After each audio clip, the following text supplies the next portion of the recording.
Good afternoon, everyone. Welcome to the September 3rd, 2025 meeting of the Halifax Board of Police Commissioners for the Halifax Regional Municipality. I'd like to ask our clerk if we have quorum.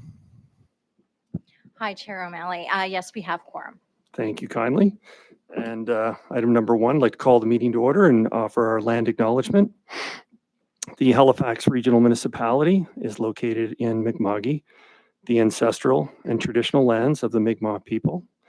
The municipality acknowledges the peace and friendship treaties signed in this territory and recognizes that we are all treaty people. Well, item 1.1, we waited a while for this to occur. We're most grateful to the province for appointing our new commissioner, soon to be sworn in, Brian Carter, and I'm going to ask our solicitor, Marty Ward, to come forward and administer the affirmation of the commissioner's oath.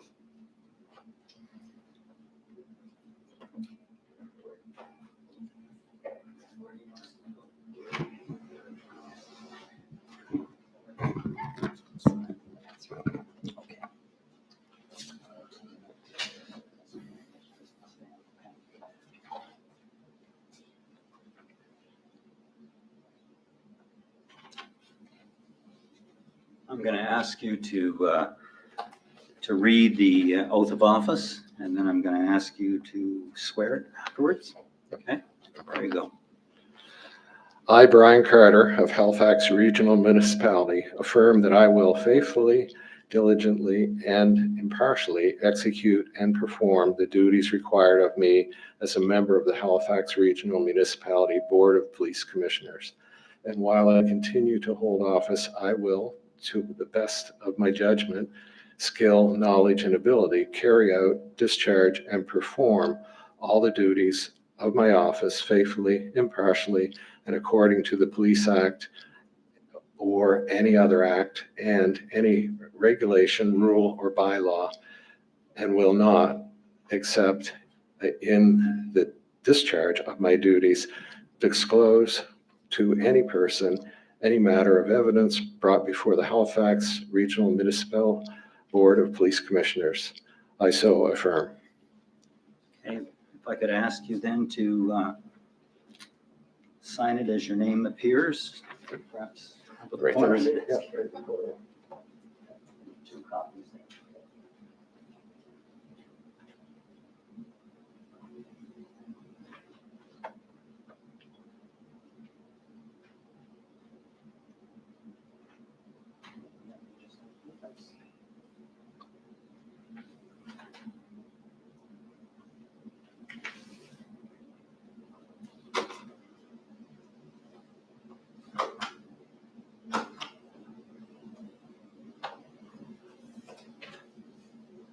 Congratulations and welcome to the board. Thank you. Congratulations, sir.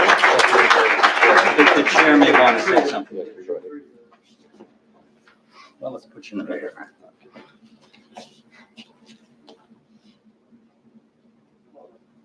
Thank you, Brian. Yep. Let's come back to your seat. Yep.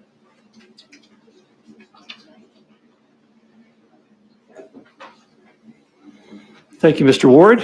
And as tradition would have it, we would like to invite our new commissioner, Commissioner Carter, to share a few words about, his background, his interest in joining, or whatever other topics that he might like to share a few words on with this very friendly group. Take care. Yeah, thank you, everyone. Some of you know me. I know quite a few people in this room, have worked with some, and others know me through my wife, who's Joyce Carter, the CEO of the Airport Authority. So many people know her over myself. I grew up in Truro, but I spent my 25 years in the RCMP, was 18 of them were here in the metro area. I served in Lower Sackville, Bedford, Halifax, Tantallon, and Cole Harbour. So most of my service was here in the metro area. I've always wanted to, and have in careers after being in the RCMP, have all been tied to security or policing. And my master's degree that I'm still working on, but have all the courses taken, just have to finish a paper. And it's on police education. So I'm very involved in and always have been with policing in this province, and in particular in the Halifax region. So I have 3 children. 2 of them asked, should they become a police officer? I told them, go to university, and after that, decide. They're both engineers. So, so they took a path quite different, and I'm very happy for them. And our youngest daughter's in the physician assistant program at Dalhousie Med School. So they've all done quite well. And the other things that I've been involved in is my sports and so on are snowmobiling, alpine ski racing. I was a performance level race coach, water skiing, and side by side. Anything with a bit of adrenaline was where I was. So I think my brother was Vancouver City Police, and both of us talked and we said, what do you miss most about leaving policing? And we both said, you miss helping people, you miss the camaraderie that you have, the tightness you have with the people you work with, and you miss the adrenaline rushes. So those are the 3 things. So I found another way to find those that keeps me on the right side of the law. So anyway, that's sort of it for myself, and I look forward to serving on the commission because my interest is to support our police agencies. My interest also to support and make sure that the citizens of HRM get the best quality of policing they can have. So that's my interest with it. What's your favorite time in policing in Cape Breton, though? Yes, it was. Yeah, I missed that part. So Tony and I know each other from way back. He grew up in St. Peters. I was stationed in St. Peters. I knew his dad and him. And Joyce, my wife, is from outside of St. Peters, a place called Lordways, or in French, Laudoise. And so I have a connection to Tony's hometown. Yeah, and it was one of the better places to be. Yes, absolutely. Learned a lot chasing him. Yeah. Yeah. Some truth in that. Well, Brian, thank you and welcome. All right, we're going to move things along here to item number 2, community announcements. Are there any community announcements, Madam Clerk, or any other? Go ahead. I was just going to say it's up to any of the commissioners if they Yeah. wish to share anything. Thank you. I think the chief reminded me of this one, and I should. We talked about heritage Cape Breton, but my other heritage being Italian. This weekend is the Italian Festival on Agricola Street. So if you're looking for some real home cooking Italian food, Friday night and Saturday and Sunday at the Italian Festival on Agricola Street, come on down. I'll be there most of the day on Saturday. So come on down on Saturday and some home cooking meal. Not as good as my mom's, Brian, but pretty close. Pretty close. Excellent. Thank you. Any other commissioners with any announcements? No? We'll move on to approval of the minutes from June 4th, just a few months ago. Can I call for approval of the June 4th minutes? Can I have a motioner, Commissioner Hinch and Commissioner Bezic-Escanlar, mover and seconder? Were there any errors or omissions that anybody wanted to note in the minutes? Barring no errors and omissions, we'll call for the question. Is there all in favor for approval of the minutes? Item passed. Thank you. On to item number 4, approval of the order of business and approval of additions and deletions. So like to ask if there is any additional items. Let's start with Madam Clerk. Are there any additions or deletions to the agenda?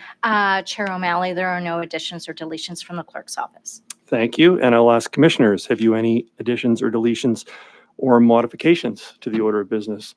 Commissioner Mancini. Mr. Chair, I like to have information item 2 and 3 move to the next meeting for discussion. Item 2 is the violence occurring in Halifax transit buses and terminals. And 3 is the sexual assault investigation review committee process brought forward to the next commission meeting. Thank you.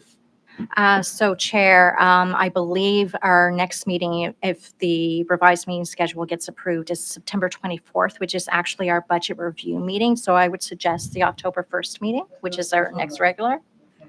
Thank you. And does this require a motion? No separate Yeah. motion. It would just be part of an amendment, Okay. amended order of business. Okay. Are there any other? Commissioner Hinch? Thank you, Mr. Chair. I would like to move item 5 as well to October 1st meeting. That is the, where do we go here? That is the HRM Police use of emergency alert system. Thank you, Commissioner Hinch. Any other additions or deletions that any of the commissioners would like to request, propose? Barring none, we need an approval for the order of business, though. We've so moved, Commissioner and Vice Chair Kent. Thank you. All those in favor of the order of business? Motion carried. Thank you kindly. We'll move on to call for a declaration of conflicts of interest. Are there any commissioners who would like to declare a conflict of interest in relation to something on today's agenda? Barring none there, we will proceed on. Consideration of deferred business. I have noted that there is no consideration for deferred business. Is that correct? That is correct. Thank you kindly. All right, and now we're going to move on to correspondence, petitions, and delegations. Is there any correspondence, Madam Clerk? Chair O'Malley, there's no correspondence for this meeting. Very good. Thank you kindly. And no petitions, I assume? That is or- correct, no petitions. Okay, thank you very much. Now we're moving on to 8.3, which is presentations. So 8.3.1. So we're going to get a presentation today on the Nova Scotia Citizens on Patrol involvement with local law enforcement and communities. I had the pleasure of meeting Mr. Loring Day back, I guess, in the spring in Musquodoboit, and I really valued the content of his presentation. I thought it was something that the broader HRM constituents would want to hear about. I know they're active in our community, so we invited Loring to come and give a presentation.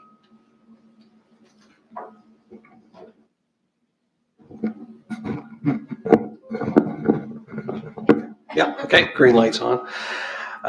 Good afternoon, ladies and gentlemen. Thank you very much for the opportunity to speak today. My name is Loring Day, and I'm the president of the Nova Scotia Citizens on Patrol Association. Our objective today is to start a conversation to investigate the potential to grow our Citizens on Patrol volunteer base and to connect to help establish and support community Citizens on Patrol groups within the Halifax Regional Municipality. With that in mind, I'd like to take some time to bring up to date on the COP program and on the Nova Scotia. So what's training like? It just, I guess, it makes you more aware of things that you wouldn't be if you were just walking along the sidewalk or driving for a Sunday drive, to make yourself more aware of perhaps what the physical aspects of a drunken driver would look like on the road, and how to kind of spot those right away. So my question would be, would there be any sort of formal training? Yes. Okay. Yeah. Will there be, in terms of regulatory compliance, will there be some form of examination done for members to keep them on the course of training? Yes. So once a COP volunteer has their background check done through the RCMP, and they have a picture and an ID and a Citizens on Patrol registration number, then the training takes place, usually by the team lead. If I'm available or my vice president, we go and with the RCMP officer, we'll do that training. And then once a year, the RCMP put a training day on with H Division. Thank you. Commissioner Carter. Just a couple of questions. One is with respect to it's registered with joint stocks, I take it, yes. And what about insurance for the members on their vehicles and them as a person part of the organization? So I get that question just about from every volunteer. And I've only had one volunteer out of the 80, 85 participants. And I always say, get a hold of your insurance company, tell them what we're doing. If they have any questions, get a hold of me. And they've all been accepted except one. And the other question is, how's the relationship with respect to, so you see, for example, an impaired driver and you're calling it in, you got the plate number where they are and you're calling it in. How is the response to your calls? Is it very rapid with the police or? So if they notice a drunk driver, that's an automatic 911 call. Yeah. And that's all gone through with the training. The new cell phone app that we have would basically, if you see something out of the ordinary, like a broken window at a school, there's drop downs on the app. As soon as you hit that drop down, it locates that area on the map. So when that report is given to the community officer in that area, it's up to them whether they're going to action it or not. It's just the extra eyes and ears. And I want to thank you because I'm familiar with it and it began in Vancouver many, many years ago. And it's been effective there and it has been here as well. So thank you. Yeah, you're welcome. Commissioner Hinch. So thank you for the presentation. So my question is, most of my questions were answered, but the one thing that comes up, well, I'm wondering, is there any like on foot patrol? Are they just in vehicles or? So long as you can physically move, you can be anything. Skateboard. I'm connected with the private aircraft people in Nova Scotia. I'm working with them. And then you have on the water. Oh, okay. Actually have two applicants down in Digby. They don't own a car, but they have bicycles. Oh, okay. And it's perfect. Okay. Thank you. Any other questions? Thank you, Lauren. That was most valuable, and I thank you for your service and your commitment to rebuilding this organization and to all the volunteers that you're working with throughout Nova Scotia. Thank you. All right, we're going to move on to item 8.3.2, which is Department of Justice's Audit Reports Group doing a presentation related to related to accountability tools for governance bodies. We're having Chris McNeil, the manager of audits for Public Safety and Security Division, give us a presentation.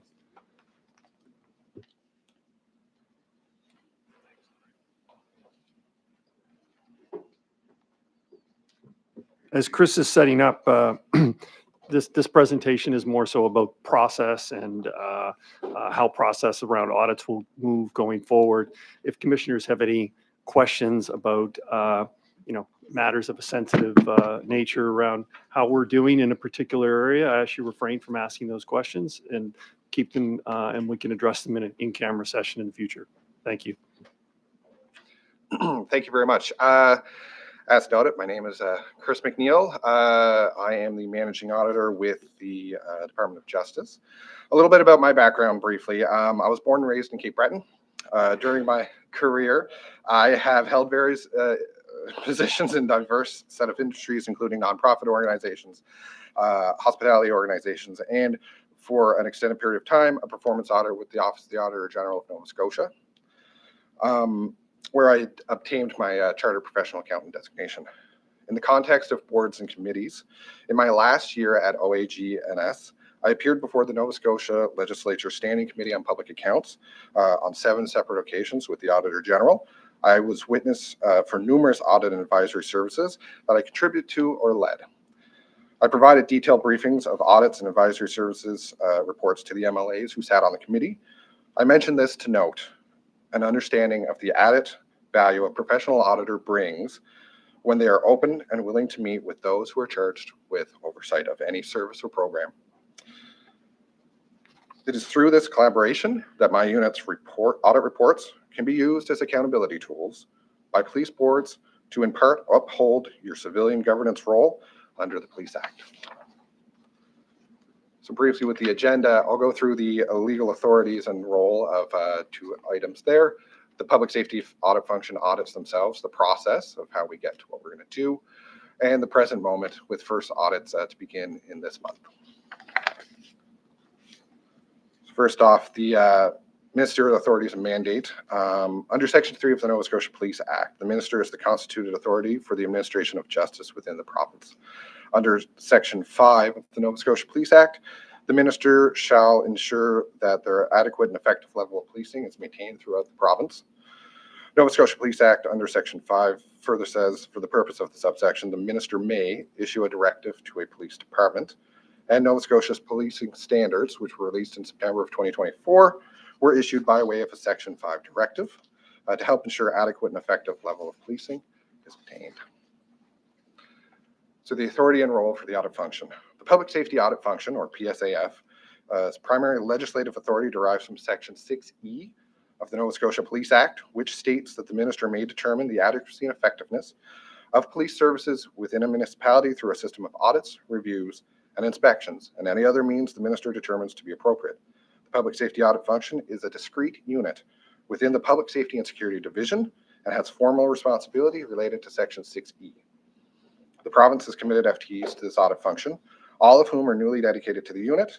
The FTEs require specialized knowledge, including graduate degrees and/or audit designations. Our reports and recommendations are presented both up to the Minister of Justice and the respective boards, police boards, as per their shared responsibilities under the Act. Both governance and oversight bodies are then able to use the information contained in the reports to help fulfill their legislative obligations. A little more insight to the Public Safety Audit Function. We adhere to evidence-based practices which are modeled after other organizations engaged in internal and external auditing. Those evidence-based practices are built into our audit manual, which is also modeled after national and international auditing standards. As evidence-based practices dictates, we have a quality assurance and improvement program, which is in place to ensure continuous improvement in the audit function as a whole. So for scopes, scope of our audits of police services will start this month and may include, but are not limited to, evaluating whether their policies, procedures, and/or actions are adequate, effective, and/or compliant with the province of Nova Scotia's Police Act, police regulations, and Nova Scotia policing standards. In essence, we will be checking to see if police policies are in accordance with the Nova Scotia policing standards and whether police are following their own policies and practice. For audits of policing and HRM, PSAF will likely include both HRP and HRD RCMP within scope for any topic where there is a high-level operational integration. So the starting point for a risk-based audit planning process. In accordance with national and international auditing standards, risk-based audit planning is the process we use in order to identify, assess, and prioritize risks, allowing the PSAF to choose audit topics and the order in which they are conducted. The audit selection process is based on a risk assessment of the Nova Scotia policing standards, agencies, and input from a range of interested parties and additional sources of qualitative and quantitative information. The topics selected for audit are designed to assist the DOJ and the police governance bodies in mitigating risks, improving accountability, and improving the adequacy, effectiveness, and efficiency of policing. This also includes, to highlight two of the items, is policies and procedures of agencies themselves roll into our audit planning process, and police board minutes, meetings, and agendas, items, and attachments. My unit watches this every time it comes out.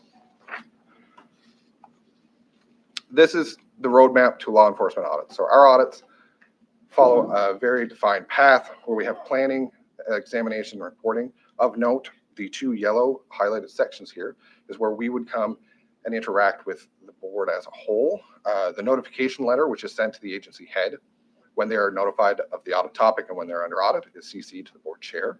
It is at that point when we are scoping into specifics of the audit topic for the agencies that are under audit. We would then meet with the board to discuss what that audit topic is and any risks they see around it. And then at the end, we have a final audit report, which is delivered directly to the board.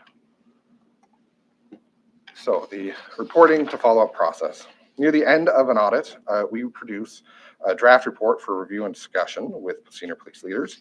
Draft reports include recommendations for improvement, and it is important that police agencies understand the recommendations so they can make informed decisions on whether they agree or disagree. We ask agencies to provide a response to each recommendation, and those responses are included in the final report to the board. Each final report is submitted to the responsible governance and oversight bodies. And on the submission date, I, as the managing auditor, and staff from the PSAF will meet with the police board to brief them on the report's contents and offer an opportunity for discussion. PSAF usually follows up after 1 year after the report is submitted to assess progress implementing the recommendations, and then again 2 years after the report date. Follow-up findings are typically published in a separate report. To be clear, follow-up can be shortened based on public safety risks identified through the audit process, and the minister can determine at any point in the audit or follow-up process that the agency or agencies are non-compliant. Present moment. So preliminary requests for all police agencies' policies addressing the standards, which was part of that prior slide where I said it goes into our risk-based audit planning process, was completed, asked for on July 8th. It wasn't an audit request, but it was a request so that we could scope down what we were going to do for our audit plan and agencies that may be under audits. And we're due on or before August 1st. Our initial multi-year risk-based audit plan has been finalized. And first audit notification letter or letters, depending on when we which audits we initiate, will be sent within this month. Audits usually take 6 to 8 months. Limited scoped audits are generally shorter. And with that, if there's any questions, and you can contact the team at that email. Thank you, sir. I'm going to, open it up to commissioners for questions. We'll start with Vice Chair Kent. Yes, thank you very much for coming in. It was fast. Well done. I know you're trying to keep us moving forward. A couple of questions for you. I'm finding it a little bit hard to follow where the board fits in an audit. Yes. Because I think what I heard, and I made notes on, is that there's a presentation that we get, but am I misunderstanding it that when you do the audit, for instance, of our policing service, are we captured in that as well? Or would there, and if not, are there situations where a police board could be audited? Because you said that your staff watch our meetings. Is that what I heard? Yes.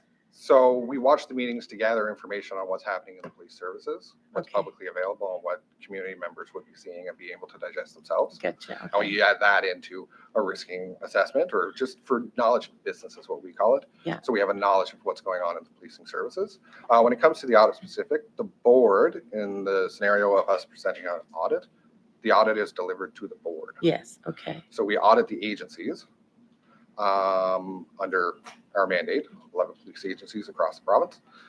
And each board is delivered that report, and they use that information as an accountability tool. But where you come in is we will come at the front end of the planning cycle and the planning process and ask for your input on what you see as risks within the audit topic that would be selected. And in the, can I follow up? Yes. Yeah. On page 2 of the slides, I see there is a present moment, first audit to begin September of 2025. Is that directed towards us? We have What an is audit that? plan, risk-based audit plan that has been finalized. The agencies being selected under audit based on what those agencies, what those topics are, is not finalized. And so that's for Nova Scotia? We would Go for it. assess, we're in the process of assessing the agencies that would be selected for those first audits. Yes. Okay. I'm going to wait and see what my colleagues have to ask. I might come back. Thank you, Mr. Chair. Thank you. Maybe I could ask a follow-up question to Vice Chair Kent, and it's really related to the slide on the scope of the PSAF audits. And it talks about evaluating whether their procedures, policies, and I'm wondering from a policy context, so as a board, we're setting some policies that we ask our police services then to create their policy that supports that. And you indicated that you're going to come in and review their policies and how well they're following them. Are you also going to look at whether the board's policy that it created is supports the services policies and whether that's being adhered to in their implementation of their policy? So the way it's envisioned, we would come and look at the policies that the agencies have created to make sure that they meet the policing standards as issued. the current ones and any augmented or new standards that may be introduced. When it comes to the board's one, we, in limited circumstances, can provide advisory services around something like that. Sorry, I didn't hear what you We said. can provide advisory type services within, Right. if we have the ability and the resources to do that. But overall, we assess the policies of the police agencies to the policing standards to ensure that they meet those. And you'll come back with a report on, based upon some type of sampling, examination, how compliant they are with their own policies. Yes. Will you also do and provide some type of commentary on whether their policies are missing certain best practices or things like that? What I would say is we wouldn't dictate whether policies were good or bad or anything like that. What we would dictate is, some insight into what we see is compliant of the policing standards, and it would be up to during the audit process if we were able to provide like a what would we expect type idea, but it's more compliance with this, the policies to the standards. But there could be an opportunity for what we would expect. Thank you. Commissioner Bezic-Escalante. Thank you. And I'm learning a lot as we're going through, so this might be a very basic question, but it helps for me to understand with an example. So as the chair said, we have our policies from a board, which then the police departments create their policies. So for example, we have this policing encampments policy that we're going to talk about shortly, which directs the chief to create a policy for HRP that will address that. In the provincial policing standards, you have a response to vulnerable persons standard. So I'm just thinking out loud here. What you're going to be doing is you're going to look at the policy that the chief creates for policing encampments and compare it against what is required in the provincial standard for response to vulnerable persons or others, and just see that they're adherent to that. Is that correct? So when we would come in, the agency would know the audit topic and the standards that we're auditing to. We would ask the agency, which policies do you feel meet that standard? Okay. So and I just made that up. So if it so happens that this encampment policy addresses the response to vulnerable persons standard, then they would bring that up and then you would look at it. Is that the idea? We would ensure that it meet the provincial policing standards. Yeah. Okay. And the second question, so that helps me understand. Thank you. Second question is, if there's a gap found, the process to address the gap, does that come from you as well? Like, do you create the recommendations that you recommend that the board makes a policy that the police then make a policy to adjust it? So our recommendations would be directed to the police agency. Okay. So the agency would read the recommendations, be able to see, agree or disagree on whether they can implement the recommendation. And the report you would get would include those recommendations. And you would then discuss that with whoever the head of the agency is at that time, and they would be able to go back and forth, and they implement the recommendation. The recommendations are generally higher level so that the agency gets to their way of doing it. Can I ask the last thing? And when there's a funding issue related to that, like if to address the recommendation requires more money, how does that get addressed? Is that going to be in there too? Or is that something that we need to sort out separately? We provide recommendations based on the policing standards as they're currently issued. Okay. And for agencies to meet those standards. So nothing to the effect of you should spend more on this, or this will take you more money to address this, thing like that. That would The be standards beyond. as issued, the police agencies have worked to create those standards throughout a long process. And these are the standards that are issued as of September 2024. And the policies and procedures should meet those standards as issued. Okay. Thanks. Helps you understand because we're going to have the budget stuff coming up later. So thank you. Appreciate it. Commissioner Akindoju.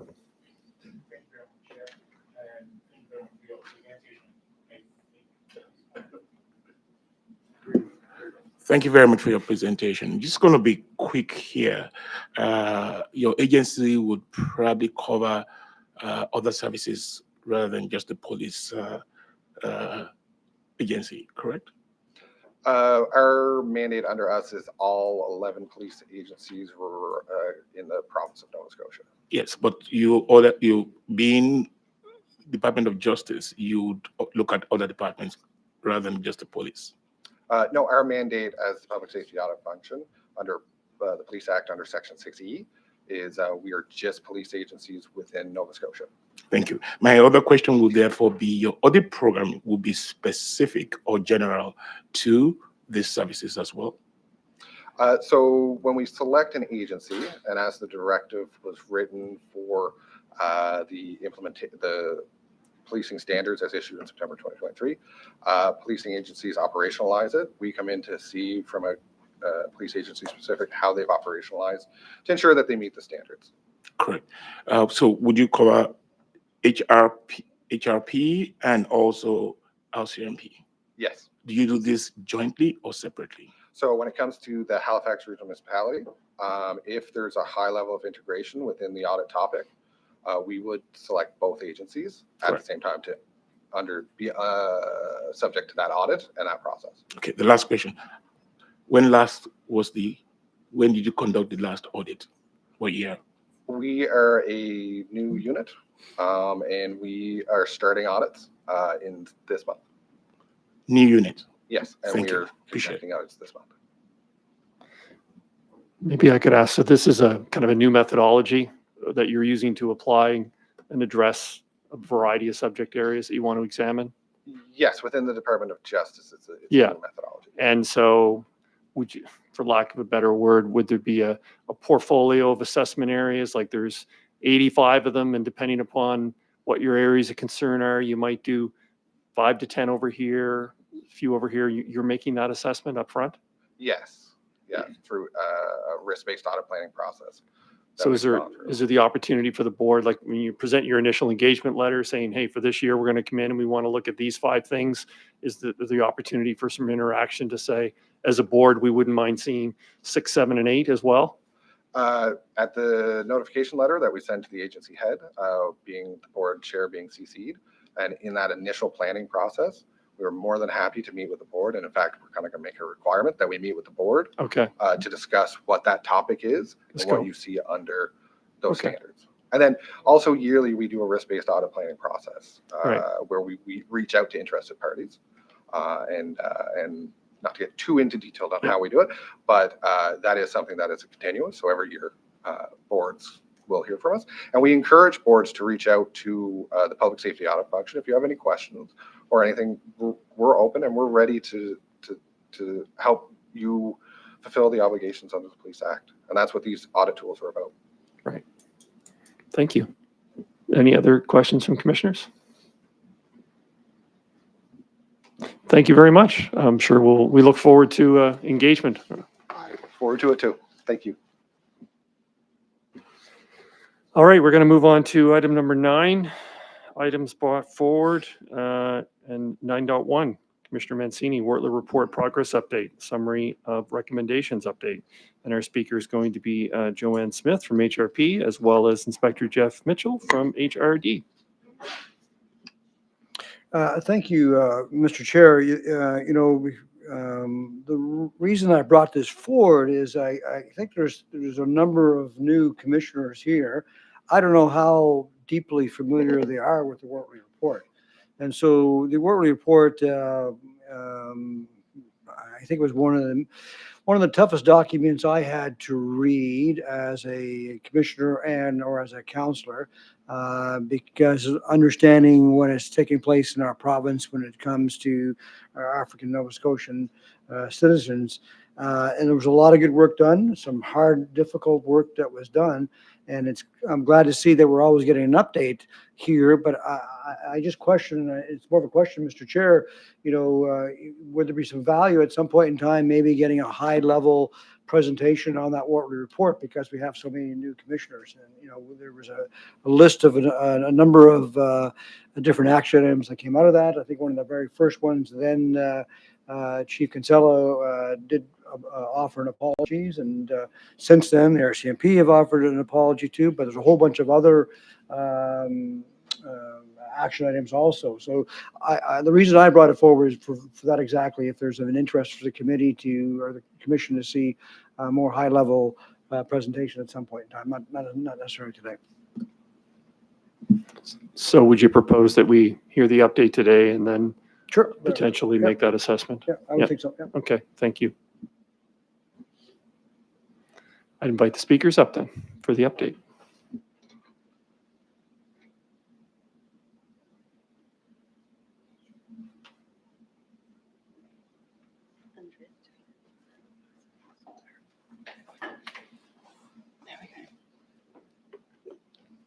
Okay, good afternoon, everyone.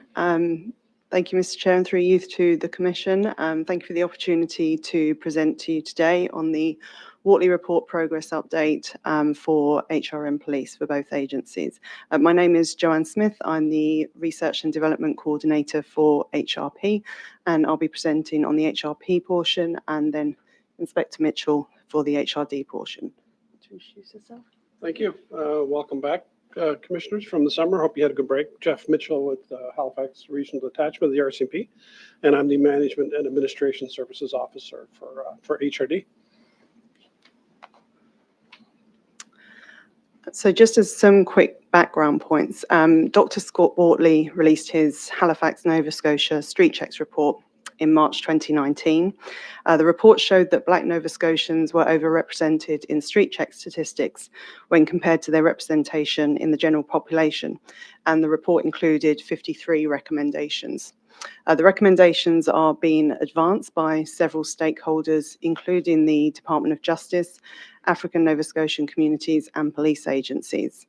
HRP and HRD are committed to delivering on the police-led recommendations.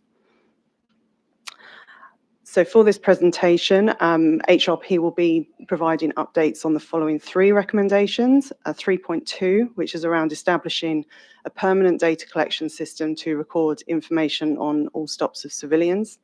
3.3a, which is supplementing police data with periodic surveys of the general public. And 4.14, around developing a new performance evaluation system that explicitly rewards officers for their community policing efforts. So in relation to recommendation 3.2, this is around establishing a permanent race-based data collection system to record information on civilian stops.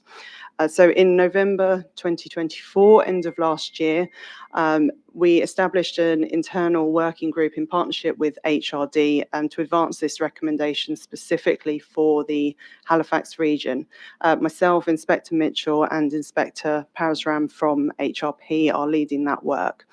The group started working in November to identify and assess the technical options for recording the different types and outcomes of the different types of police stops within the Verstex records management system, which is used by both HRP and HRD. So the information report that you received was back in March. Since that report was submitted, additional key positions from HRP and HRD have joined the working group, representing essential areas of expertise. So we already had IT experts in there for the Verstex RMS aspect of it, and we've now been joined by experts in training, communications, diversity and inclusion, and data analysis for both agencies. The group's work is going to be informed by some operational guidance and an analytical framework which were released in July this year through a joint initiative between Statistics Canada, specifically the Canadian Centre for Justice and Community Safety Statistics, and the Canadian Association of Chiefs of Police. That was produced as part of a national race-based data collection initiative. So it's a separate one to the provincial Wortley initiative that we're working on. But one of our objectives of the working group is to make sure that the work is aligned. Recommendation 3.3a is around supplementing police data with periodic survey of the general public. So in September 2021, there was an HRM resident survey. HRP and HRD worked with the Corporate Planning Office to incorporate questions related to policing into that survey. And the questions were developed to include self-reported contacts with the police, as well as respondent attitudes and perceptions of policing. The most recent HRM resident survey was conducted in fall of 2024. And again, we worked together to review the 2021 policing questions, and minimal changes were recommended, ensuring that they remained comparable with the 2021 results.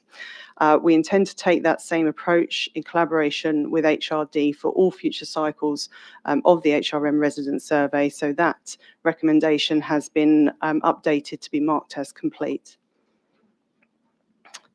And recommendation 4.14 around developing a new performance evaluation system that explicitly rewards officers for community policing efforts. So the HRP Recognition Board is considering a category which would reflect this recommendation. But in the meantime, community policing efforts are highlighted in awards presented by the Recognition Board or through the board where it is applicable. We also have an HRP Rainbow Internal Support Network, which has proposed a new award to recognise employees who have contributed significantly to the 2S LGBTQIA+ community. We also have an internal employee engagement working group, and we're working in collaboration with HRM, HR around the improving the personal development and performance evaluation system. And this recommendation will be taken into account when progressing this work. I'll now hand you over to Inspector Mitchell for the HRD portion. Thank you, Joanne. As Joanne mentioned, for a more detailed and expansive list of responses to the recommendations, refer to the information report that's provided to you. We've highlighted a few, but this is merely only a few of the expansive list, as Commissioner Mancini had mentioned. HRD is going to update on the following 4 recommendations. 1, 3.4b, in relation to surveys to measure prejudice, stereotyping, and the effectiveness of anti-racism policies. 4.2, to develop and implement mandatory anti-bias, cultural competency, and race relation training. 4.5, continued hiring of police officers from diverse backgrounds. And 4.8, establish more community-level detachments.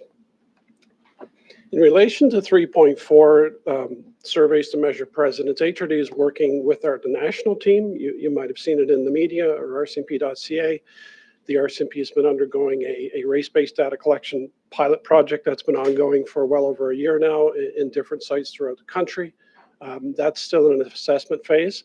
We're working closely with that team to bring in some of the great work that's already been done to put towards and work towards a local joint HRD-HRP race-based data collection initiative. So all that to say is we're relying on the work that's been done at a national level to help us build what we need to do at a local level. Because as we know, the situation, as Commissioner Mancini mentioned, is unique in Halifax in the history of the street checks. HRD just completed bias-free investigations review pilot project in the community of North Preston. That was led by Inspector Corey Bushell's team at East Ops. The focus of the pilot is to better ensure police accountability to the public by identifying best practices and establishing transparency of policing activities and actions. At a future meeting, I'd be happy to have Inspector Bushell come in and speak to that. Second, 4.2, develop and implement mandatory anti-bias, cultural competency, and race-related training. You may be familiar with the African Canadian Experience, the ACE course, which was developed in 2018 by visible minority employees of the RCMP in Nova Scotia. We're very proud of that training initiative that was developed. It's a week-long course. Mandatory, and in addition to other anti-bias training that all members receive. In late 2020, the RCMP introduced mandatory cultural awareness and humility training for all RCMP employees. I'm happy to say that the United Against Racism training has approximately 95% compliance in HRD as of April of this year. The continued hiring of police officers from diverse backgrounds. The National Diverse and Inclusive Pre-Cadet Experience is called the DICE program at the RCMP Training Academy in Regina, Saskatchewan. It's successfully piloted in September of 23. 3 troops began at Depot in 2024 with the next troop in March of this past year. HRD recently sent a student to Depot as part of this experience from a diverse background. I should also note, we're quite proud of, in the past year, we've initiated 2 separate EDI promotional processes at the supervisory rank within HRD. These are at corporal and sergeant level, so leaders within the policing environment. This will bring a total of 3 supervisory positions that we have developed from an EDI-specific lens within HRD. And finally, establishing more community-level detachments with the great support of the Police Board and Halifax HRM Council last year. As you know, we gained the approval to increase our establishment by 14 members, including 2 satellite offices, one in the community of Beachville, Lakeside, Timberley, and the other in the communities of Fall River. Notably, the community in Beachville is a Black Nova Scotian settlement, suburban community, which is recognized as a site of historical importance. HRD previously established a community satellite office, which you may be familiar with, in the community of North Preston. September 2024, the commanding officer, as I believe Commissioner Mancini referred to in September, offered an apology to African Nova Scotians and all people of African descent for the historic RCMP's historic use of street checks. But more importantly, the commanding officer outlined an action plan of where we're going and the accountability piece as we go forward. Happy to take questions.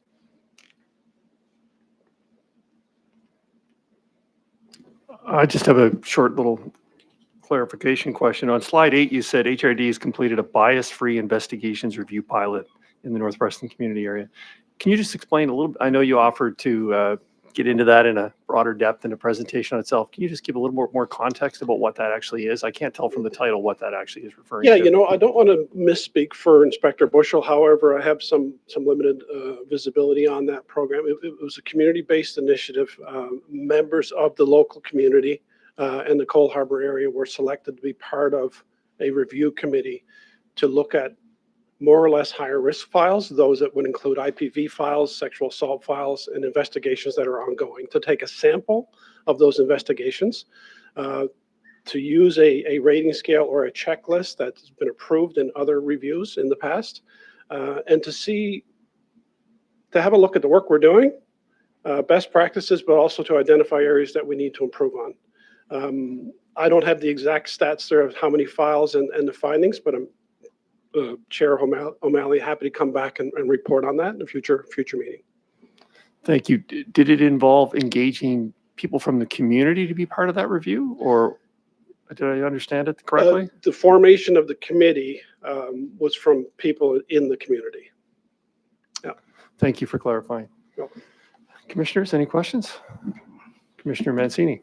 Thank you, Mr. Chair. Thank you both of you for the presentation. This is a tough question I have, because I'm glad to see the work that's been done.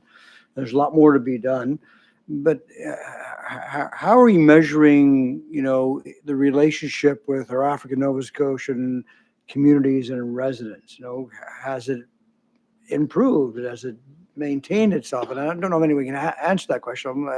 You know, it's hard to measure that, but I know at the time of the Wortley report, we were talking about this on a regular basis. We were talking about the street checks on a regular basis. It was all over the media. The work's been done. There's work. I'm pleased to see we continue to do the action items.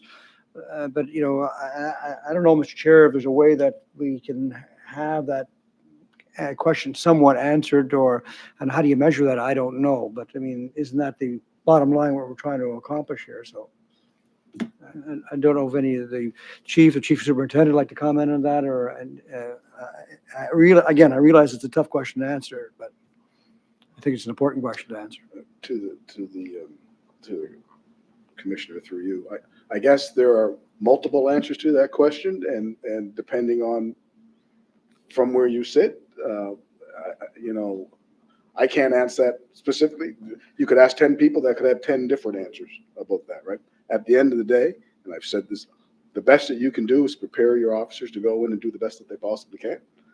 You'll see it reflected in other things around police complaints and all that other stuff, which is part of all that. You read through that. There's part of the complaint process in there, and things like that. But in terms of, you know, I can tell you from where I sit in terms of, I hear a lot of good stuff. Sometimes I hear stuff that people, but that's the reality, I think, of the nature of what we do.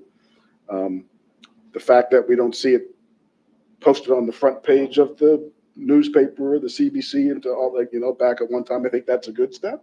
But we also know that, like trust, like anything, is fragile in terms of, it's an ongoing effort. You're never completed.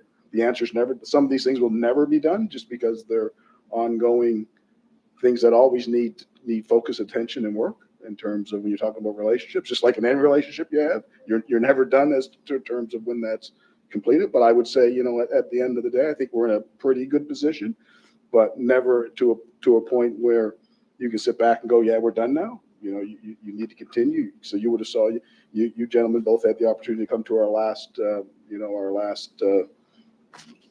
graduation ceremony and saw, reflected a lot of our people within our community, which I think is one aspect of it. And, we'll continue to do that. And I'll speak about that a bit in my update. But, it is a good question, which with an answer. But I think it's a question we should always have, even though recognizing if we always know what the answer is going to be. I think the key word there I hear too, Chief, is the trust, right? So I think the trust with policing and those communities and residents we spoke of was harmed over the years. And so I think the goal here is to always work on that trust piece. So, yeah, absolutely. Thank you. Thank you, Mr. Chair. Commissioner Akindoju. I think a lot of work has been done, but if you want to measure anything, success or not success, statistics. What are jail records? What's the jail records telling us concerning the number of Black people in jail in 5 years to date? What is the hiring, like you rightly said? What is it? What was it 5 years to date? What's the training? And all the things you have highlighted have shown that we're in the stead of improving things. I do not believe that it cannot be measured. What we need to do to measure it is to look for the statistics, like I said, those parameters of measurement. And that will be a litmus test to see if these things are changing or not. Thank you. Thank you, Commissioner. Any other comments, questions? Commissioner Hinch. Thank you, Chair. The one thing that I wanted to know about was the cultural awareness and humility training. So how long is that training? How many hours is it? Is it focused on the Black communities, or is it, when we say cultural awareness, we're saying diversity, inclusion? Normally we get pushed to the forefront, or to the back, I should say. So I was just wondering what is included in that training?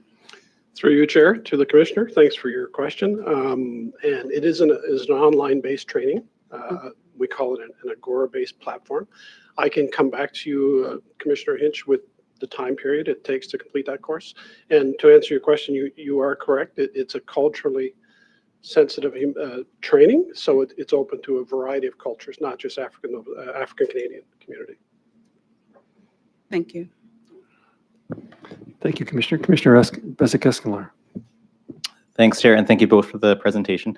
Commissioner Akindoju's point about the stats just made me look back at the Wortley report and just look at what are the stats were we expecting or were expected to be generated from the recommendations. And it's like Commissioner Mancini said, there's a few of us who are new to the board since this report came out that I think having a high level presentation might be useful for people like me anyway. My specific question, one aspect that might address what Commissioner Akindoju said was the new race-based contact stat that you're gonna create. And I know that and you said that there's a lot of work going on to that right now. Like, what is the time frame for that to actually be done? Because I think that might be one number at least that we can look at pre-post as a intervention benefit or change that we could look at. It's thank you for the question, Commissioner, through you, Chair. It's quite difficult to put a time frame on it at the moment because the work is new and we have just received all this supporting information from the national bodies that have presented. There's a lot to go through, 300 pages plus, but it's extremely helpful. And we also have some added complexity to the work in that it's two agencies with different, obviously, backgrounds to it. We want to make sure that everything is aligned and joint in what we're doing. And So we need to work very carefully with making sure that training, communications, everything is done through a collaborative lens. There's also, as well as the national initiative being done by the by StatsCan and CACP, Inspector Mitchell mentioned the national RCMP, Race-Based Data Initiative as well, and we're fortunate to have representatives from that on our working group. So all that to say, there's it's just a bit too early to say at the moment what the timeline is on when that might be implemented. It's a priority. The chiefs have made it very clear this is a priority, and we're working to make sure that that happens, but at the same time taking care to make sure it's done very thoroughly and considerately. Thank you. Any other commissioners? Excellent. Thank you very much. And by the way, thank you for all your help to Mr. Bates, who's leading our effort at the board to develop our own policing survey, which is to come out soon. And I understand that you've helped and reviewed some of the questions that we're going to be asking in a police-specific survey. So thank you for that contribution.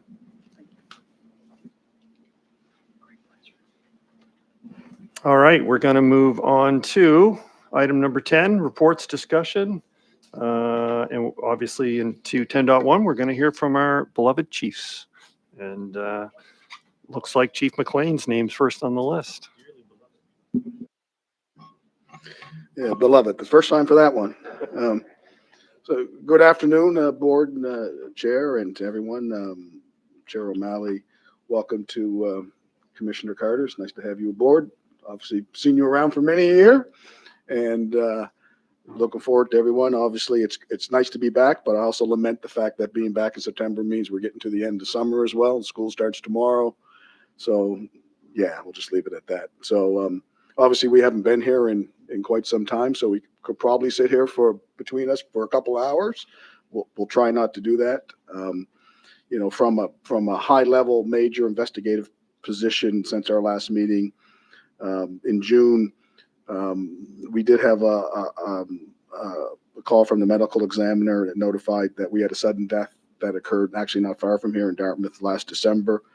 Has been ruled a homicide in relation to the events that occurred. So we have investigators are working diligently on that particular case. Obviously, anyone with any information, we are asked to call us. On June 26th, we reported to a call. Rather, terrifying call actually of gunfire during the daytime in the area of Buddy Day and Garston Street. There were no reported injuries, thankfully, and the suspects fled the scene. However, by 10 p.m. that evening, we had identified the suspects and were able to make 3 arrests. The investigation continued. A 4th person, and with the help of both the RCMP and the Truro Police, we arrested that person as well and charged them in July. And it was a great example of a thorough investigation, a strong collaborative response by all the agencies involved. On July 15th, and you probably would have saw that this gathered a bit of media attention in terms of we responded to a residence in Dartmouth in relation to an item that was believed and still believed to be a grenade of some sort. I'm pleased to say our explosive disposal unit, who's actually very trained, very well trained, very good at what they do, was able to safely detonate the grenade without any injury or property damage. We since learned that you can actually get grenades that look very real quite easily in the local area. So anyway, that's something that we learned from that particular perspective. On the 27th of July, we arrested, charged a man for possession of child pornography and breach of probation who was living at a campsite in the Shuby Park area. He had charges out of Calgary. Our officers first came into contact with this person during a traffic stop. And I just want to commend them for actually following through on the investigation through that was able to follow up and get him from a situation that could have put actually children at risk. We've had 2 high-level incidents over that period of time. The first one, I was actually away at the particular time in relation to a barricaded person in a home with a woman. Ended up with a gunshot being made by one of the members of the emergency response team. The party was transported to hospital with serious but non-life-threatening injuries. The woman also had injuries not related to the police involvement. That matter remains under investigation with CERT. And just very recently, we have another CERT investigation in relation to a party who attempted to run over a police officer, attempting to stop him on foot. The officer also discharged his firearm. There were no injuries incurred, but that matter also remains with the CERT investigation, and not much more I can add at this particular time. I do want to highlight an incident with the RCMP Integrated Special Enforcement Unit conducted search warrants in Dartmouth and Eastern Passage on the 19th of August, which led to the arrest of 4 people, and a quantity of drugs and firearms offenses were located. The RCMP and HRP emergency response team, who work very well together, our quick response unit and general duty officers from both the RCMP and ourselves, the street crime enforcement, resulted in seizure of 2 firearms, cocaine, and a bunch of drug paraphernalia. Like I said, 4 men were arrested during this operation. There were lots of other events that have occurred over the period of time, but I do want to highlight, I do want to note, I was also away for this particular one. Things seem to happen when I go away, so maybe I have to stick around. But in terms of, I was at the CACP when the fires broke out. In terms up in the the Susie Lake area of Halifax, just behind Kent.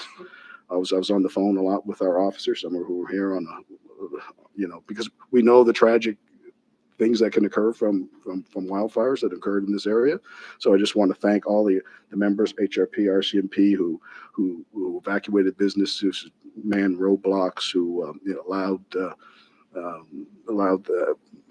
fire department and natural resources to get focused on putting out the fires. We know that was taken care of. Saying that, obviously we know there are still wildfires in Nova Scotia, so our thoughts go to the people that are working towards those. I mentioned during my answer to Commissioner Mancini about our police science program. So when that class was going on, I put a challenge. Deputy Chief Simmons is here. I put a challenge out to them at the time. I said, I want another one very soonly after this one has started, and they rose to the challenge. So I'm happy to say we will have another class starting in October, probably double. I'm told up to 40 participants in terms of. Now we had to do a lot of configuring and jiggling around from a logistical perspective and a facilities perspective to try to get these through. But like I said, one of my commitments when I took over this job was around staffing and wellness and recruitment. And in terms, so I'm looking forward to having our next class start up in October of up to 40 participants. They'll graduate next summer, and they'll have a significant impact on our ability to provide services in the community. As I noticed, as I mentioned before, it was on June 26th when we graduated our last class, 22 cadets. The chair and Commissioner Mancini were both there, and thank you for showing up. As you saw, we had members from Morocco and India and Ireland and from all over the world in terms of joining our police department. I think that's obviously a good thing because it allows us to expand to our own cultural competency and our ability to deal with folks that come from all over the country and all over the world. I also continue to hire through our experienced police officer program. I would have sworn in a few members about a month or so ago, and I know it's in my calendar again to do a few more later on. I think either this month or the beginning of next month. So we always continue to people who want to do that. I do want to mention about our ARV in terms of, obviously there was a lot of discussion and conversation about that. We do still have our loaner ARV that was given to us by the successful bidder. We released our policy on the ARV back on July 4th, put it on our webpage, and to date we've used it 11 times. For eight for search warrants, 2 for barricaded persons, and 1 for discharge of a firearm. So just want to say that that's something that's obviously important to us. We had also mentioned at one point, and I think it was driven by you, about talking about domestic violence statistics going forward in terms of, so for the month of August, we at the Halifax Regional Police, we received 181 reports of domestic violence. So you could do the math, and there's 31 days in August. Having said that, 89 were considered to be of no charge files, which are mainly verbal, that type of thing that didn't require any further police intervention. But 92 were domestic violence calls that resulted in charges being laid. Of those total, 22 were designated as high risk. And if you remember from the presentation you would have had from Dolly back at what constitutes a high risk file is a score of 7 or higher on the ODERA list or choking.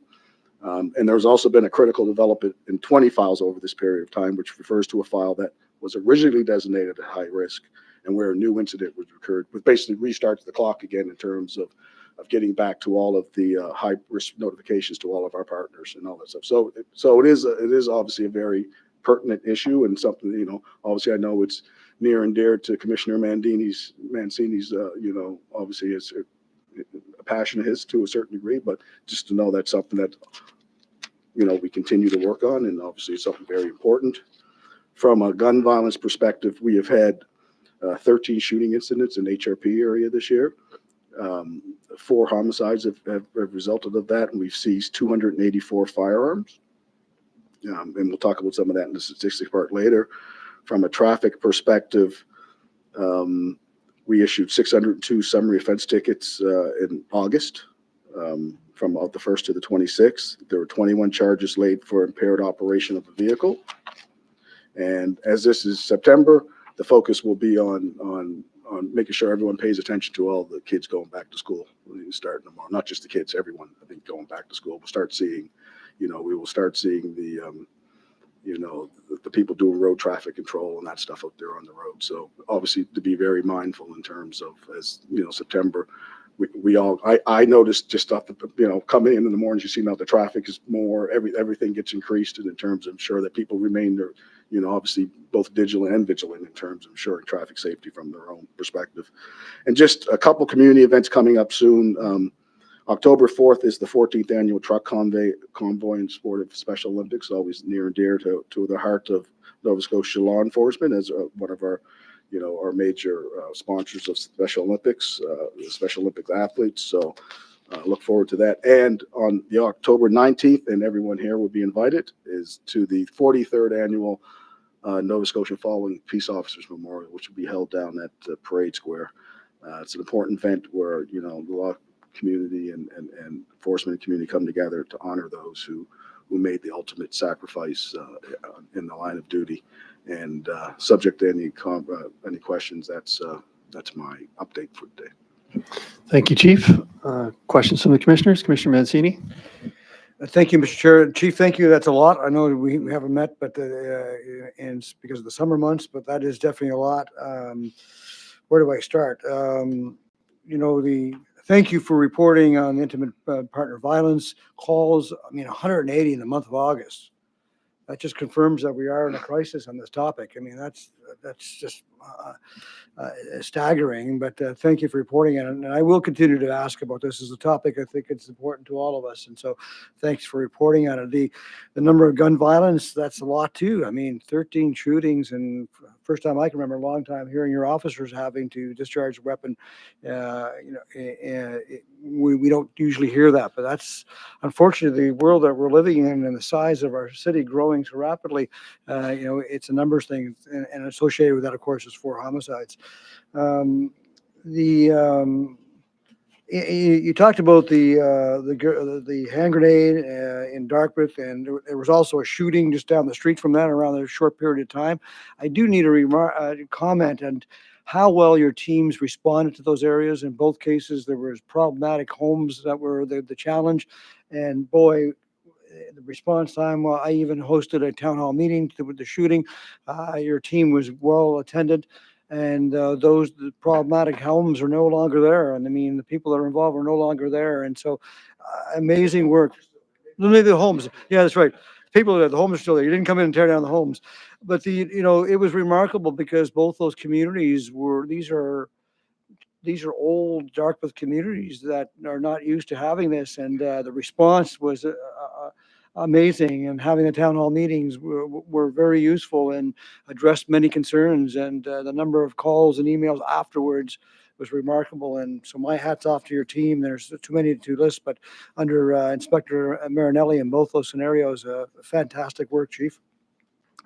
And also, when you said 40 cadets, your next class, we've heard for a long time that, what was the maximum in the past, 22?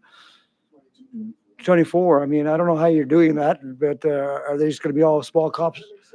Yeah. Challenge was put up in terms of, and this is all, we're doing this all within the resources and the facilities we already have.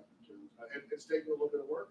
It's taken a little creativity, and it's taken a little sacrifice, I guess, for lack of a better word, but at the end of the day, I think it's important, because I think that will actually get us to the point of making up for some of the, the issues that would have happened a few years ago with some nutrition and some of those things. Like, reality is we know, like, we can't go buy police officers at a store, we just can't go find. Right. It takes a while to get into that process, so it takes a little bit of, like I said, a little creativity and going out a bit on a limb there to try and get ahead of the curve. Yeah, amazing. And, out of those 40, hopefully close to 40 do graduate. That graduating class will then happen what month? No, so these 40 cadets, Yeah, my bad. When will they graduate? July. in July. Yeah. So that's amazing. And the diversity piece is so important because it reflects our community. I mean, our community now is more diverse than it's ever been in its history. And so having diverse police officer is the key. So fantastic.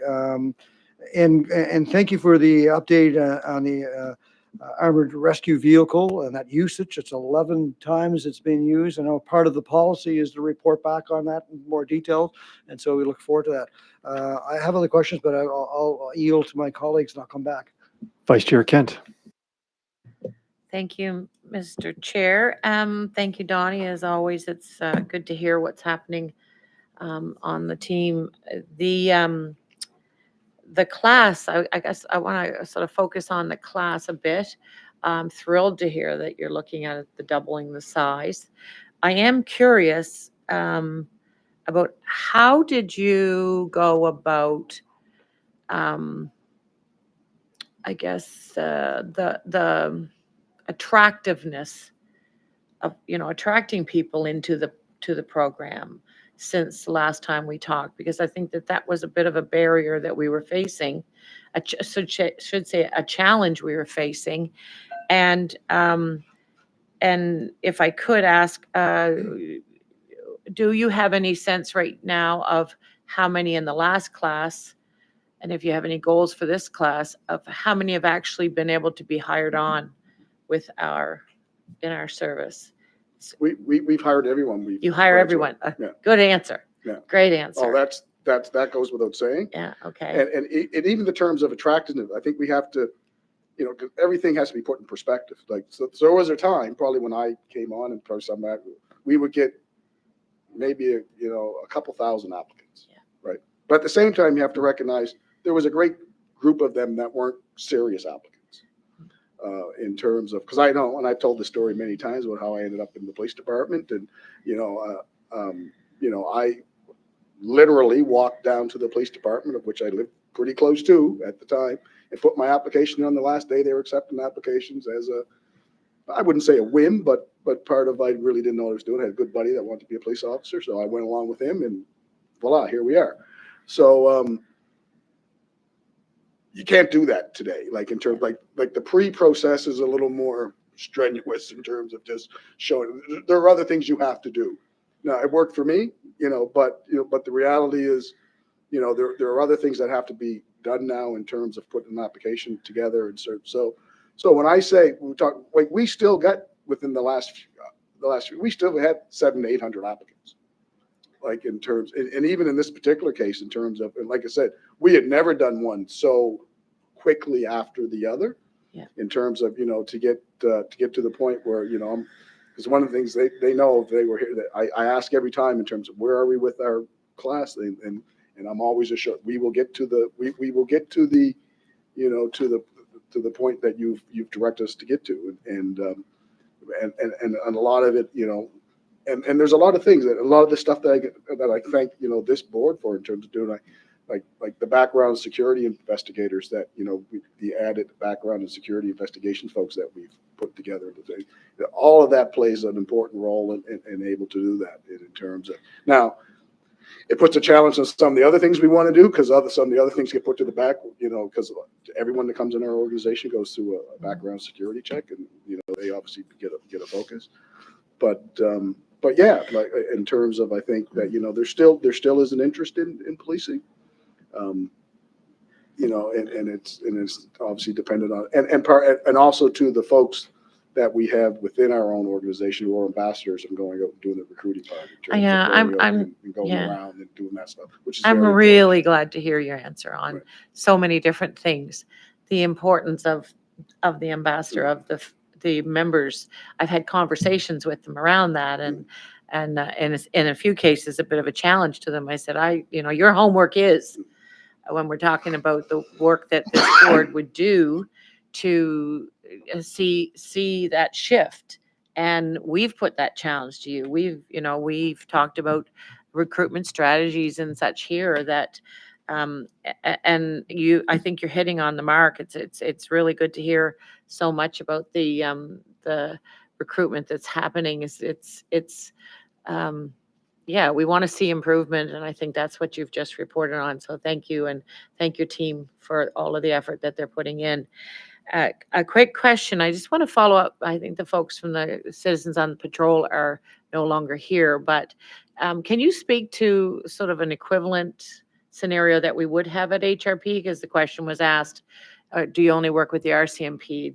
Does HRP have some form of So, citizen role? so we've had a Citizens on Patrol program for 25 years. Is it called that? Citizens on Patrol, yeah. Oh, perfect. And that falls under our volunteer section of the, so I would have went to our volunteer appreciation night earlier this year in terms of, so we have members,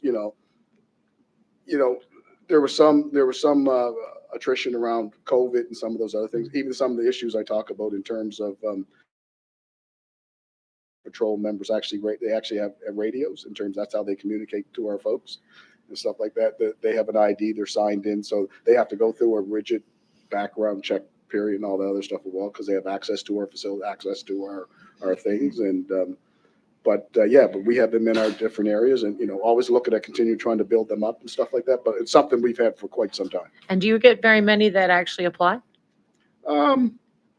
Hard to say. I'm That's not enough for me. I'm not really sure in terms of probably, not everyone's there because that's what they want to be a police officer. They're there just because they want to get back to the community, which is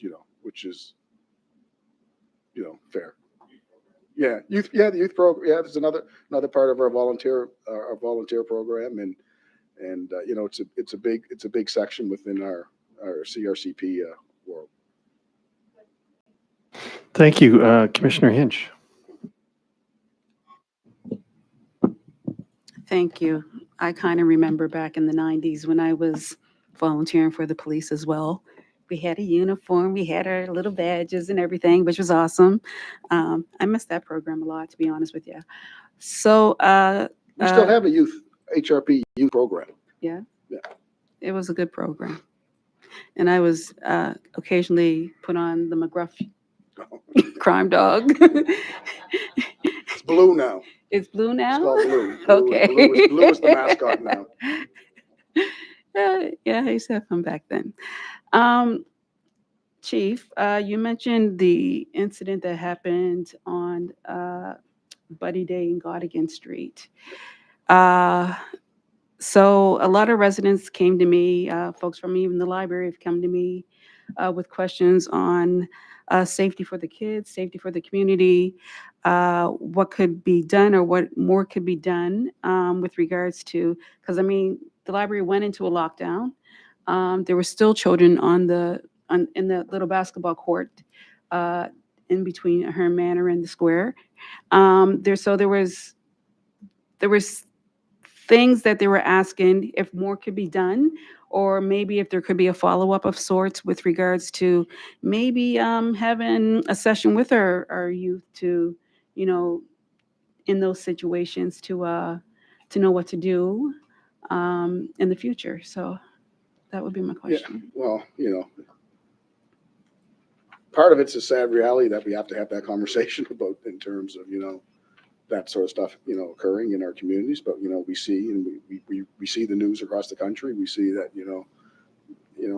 communities aren't immune to that type of threat and violence in terms of, but, certainly I know I've been, engaged a lot with, your divisional commander, Inspector Shediak, in terms of, dedicated foot patrols up in the uptown area, and in terms of that sort of thing, in terms of, engaging with the business commissions and, that really is, we'd be open to any type of discussion that, certainly, discuss with, Inspector Shediak in terms of what that looks like with the community officer that's up there, stuff like that, certainly we'd be, willing to engage with any of that discussion that, would be considered help. Some things, unfortunately, we just, it's just difficult to, you don't expect that to happen, 3 or 4 o'clock in the afternoon in terms on your streets over something, so ridiculous, really, for lack of a better word. But, but you're right in terms of, people need to be prepared to react to those circumstances, unfortunately. And I'm glad that the people have been caught. Yeah. So, and they're taken off hopefully they're off the street. Cause, like I said, there's quite a few people that came to me that their children have been traumatized and whatnot, which is, unfortunate. So yeah, hopefully we can do something to, perhaps address that particular incident with the community. Thank you. Commissioner Akindoshu. Thanks. I've been on the board for almost 3 years now, and I think my first year, the things I had the most was the issue of staff morale. Your report hasn't really talked a lot, but you've done a lot, because lately we've not been hearing about morale. Happy people, happy performance, fantastic outcome. What has changed? Well, again, almost a question like Commissioner Mancini's earlier, difficult to speak to at the end of the day, I would say there's convergence of a lot of things that occur in terms of different things. I was happy to see, Kathy Klepp sitting here today. I haven't seen her in a while, and, Kathy's done some work with our organization and some people around some of those very issues around, and, at the end of the day, as the chief, in terms of, I don't know if I can make you happy at the end of the day. I don't know. I can probably make you mad.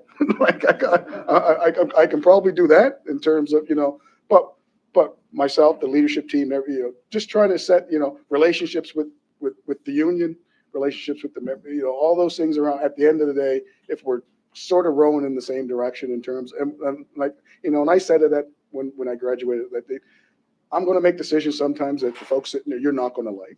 Just like you're probably going to do some things I don't like at the end of the day, right?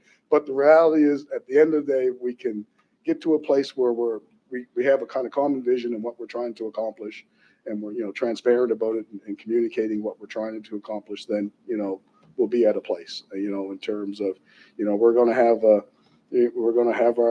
softball game coming up shortly with the members and the union and the leadership, little things like that, to a certain, working through some of our issues through management, employee relations, contact, all those things contribute to it at the end of the day. But like I said earlier about the other thing in terms of trust and all that, it's still fragile. Like, it's nothing to be taken for granted in terms of, dealing with your folks in terms of, and at the end of the day, we just try to come to work and show up, be present, and do your best. Really, like, it's kind of been a motto of mine since day one in terms of, not for me just personally, but, for the members that work for me and for everyone. And in terms of coming together and we'll still have challenges. We're an organization of almost 1,000 people. Like, we're going to have challenges, at the end of the day, but you try to get out there and try to, deal with the ones that you do have and, just, relationships. Yeah, it's important because it boosts the relationship with the community. And I know we're having a survey going on now, but you would notice that the complaints about police has sort of gone down. And I think it's the morale. You build them internally, they show it outside. So we've seen, honestly, a lot of community police relationship on the hike, which it was never before. So I just want to bring that up and say thank you. No, I appreciate that, and I want to thank obviously at the end of the day, it's the people that work for the organization that represent the organization that go and do all make the I used to say it back when I was when I was a sergeant, all this it's not the chief of police making decisions at 3 o'clock in the morning on a call. That's not what's going to drive so so it's very important in terms of a committed, well-educated, workforce. Commissioner Carter. Yeah, Chief, I want to commend you on what you've done there with that, with recruiting, because we know that today recruiting for military and police, no matter what agency, is very difficult. So I commend you on what you're doing there. But I have a question around some of the pieces of that. And does that keep up with the retirements and people who are only X number of years in policing, they move to something else? For example, in the military, they go about 10 years and then they move on. And I know the same thing happens in policing now, because the generation you're hiring, It's different. they're different than the Yeah. generation you and I Yeah. were. Yeah. So, so is it keeping up, or? Well, I think this will certainly put us at a place to be in a much better position than what we were in terms of, because we were playing the catch-up game for the last couple of years in terms of, what we, I said it to this board before, what we've seen historically over the years, people that we recruit, train, and hire stay. That's what we've seen. With always a few, minor deviations here from there. The people we hire, from other organizations and all, they're a little more transient in nature in terms of, and that's just like you said, that's a reality of the world we live in today. And in terms of, so that's why it was very important, and I thank again this board for it. So when I talked about, getting resources to support our, our recruiting process, to have, staffing for it, add more staffing to it, all that was with a goal of getting to where we're at. Like, it was all very purposefully, asked for. And, but like you say, like we still, I don't know if we'll ever be fully full, because there's always someone's going to walk out the door, or someone's going to retire, or but I think this puts us in a much better position to get to that. We're not in crisis anymore, and that's really what we're trying to get out of the crisis into a part of actually, managing with some level of comfortability, I guess, for lack of a better word. Yeah, no, so I really appreciate that. Yeah. And that's good that you're in that position now. Well, I'm not quite there yet, but we're working on it. Yeah. And as you know, the other thing, I know that Calgary police complain quite a bit because you keep taking them from there. So I do know they complain. Well, about people it. always want to come back. And I will say, in terms of, I want to thank, HRM and we had a really good campaign with HRM about, trying to bring people back home in terms of, a national advertisement campaign. In terms, I was at the CACP in Victoria, and people like, yeah, we saw your video on there. I even want to come to Halifax in terms of, so it was like, so those things, they're important. And HRM had a big play in that, but that's always going to be and what I know is opportunity looks different for different folks. So you have to be able to do different things at different times. You have to evolve with the times, and it's a continual process. Appreciate that. The same questions will go to HRD, but after you do your presentation. So, thank you. Well, John said he's going to talk for about 75 minutes. I think, Yeah. so. Commissioner Bezic-Escalard. Sorry, thanks. Thanks, Chief. Good to see you after the summer. You as well. Just wanted to, first off, I'm glad to know that the officers who are involved in all the events over the summer have at least been physically well. I wish them all the best and thank them for all the work they've done for our community. I wanted to just ask you, give you a chance to highlight some things. You mentioned September, focus on school safety and the return to routines. Traffic's going to go up and stuff like that. So just wanted to give you an opportunity if you can highlight some things that some initiatives or some things that are going to be happening in the weeks ahead as part of that. Yeah, so thank you for that. So obviously, through our traffic section and through just our patrol response to, there will be messaging campaigning about, messaging around traffic safety, messaging around, pedestrian safety, crosswalk, crosswalk safety, that sort of thing. We'll see added, one thing that comes to Halifax with the advent of school is around increase in students and the older student population and some of the challenges that go on with, in some of the communities up around the universities and stuff like that. So we have an Operation Fallback that we do every year that's starting up now as well. And we'll continue to do that. And then, at some point, hopefully we'll get to we'll get to a point where, you know, the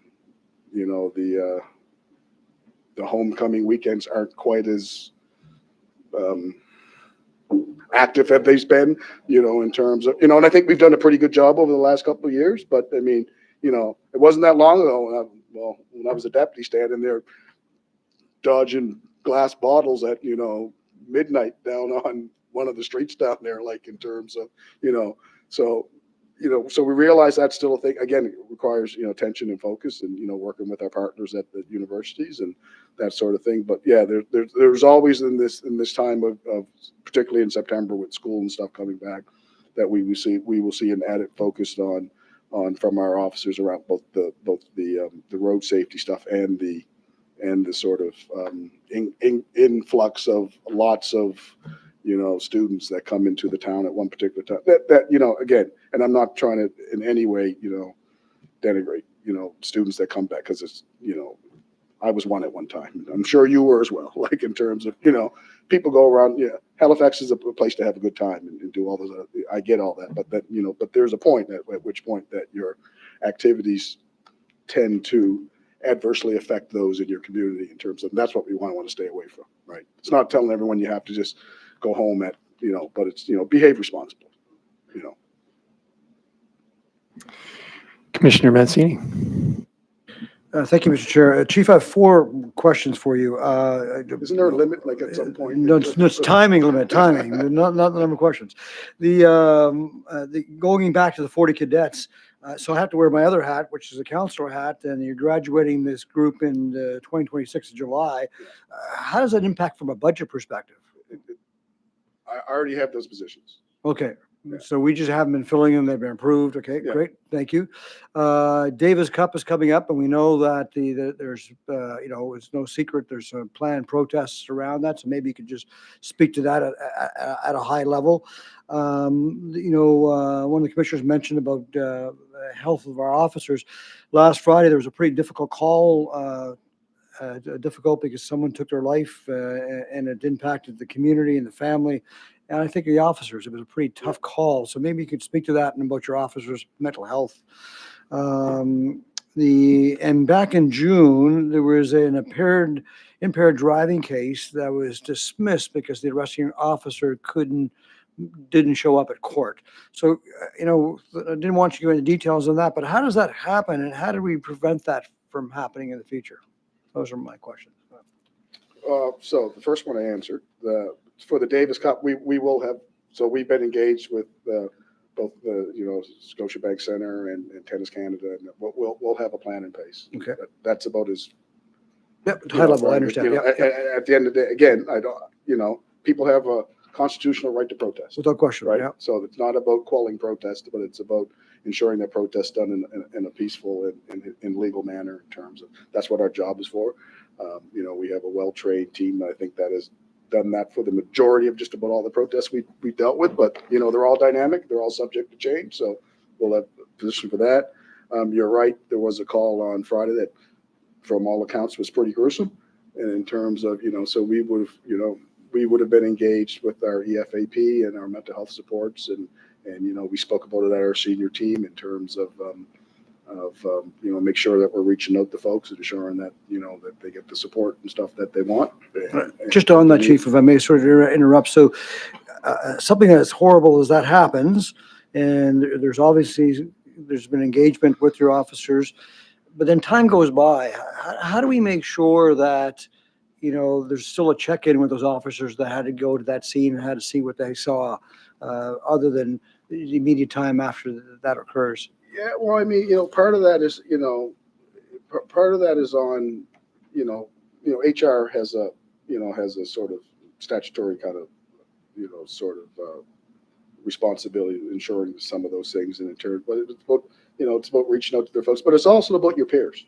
Mm-hmm. And that's a big thing about our EFAP, which is our employee, you know, we have a lot of peer support in terms. So it's about the person sitting in the vehicle next to you, something, ensuring, you know, man, how you do, like, you know, in terms of, not everything has to be an official, you know, an official function in terms, you know, from, you know, someone with a title but it's about, Right. you know, reaching out to folks behind. I remember, and I've said this before, I think I said it in council one time in terms of we had Senator Kuchar came in one time and spoke to us about, actually was the day he actually got named a senator, actually, believe it or not. And he was talking about mental health, he's a mental health, specialist in mental health. And one of the questions about, so what can someone do about, when they deal with some, he basically said, one of the best and most effective things are just having your own support network that you're able to reach out to someone and talk to about these sort of things that, it's outside of sometimes people need professional help. I get that. But at the same time, it's about ensuring you have your own support network, both, whether it's home, whether it's somewhere else in terms of those things that, so that's important. But really it's about, keeping an eye on each other. Like, keep your eye outside of the official, the EFP the referrals that are required to be made and all those other things, but sometimes just about keeping an eye on each other. And to your last question around, we actually have an investigation about this, so I don't really want to go too much into that particular case, but I will say in terms of, it wasn't a place of conspiracy,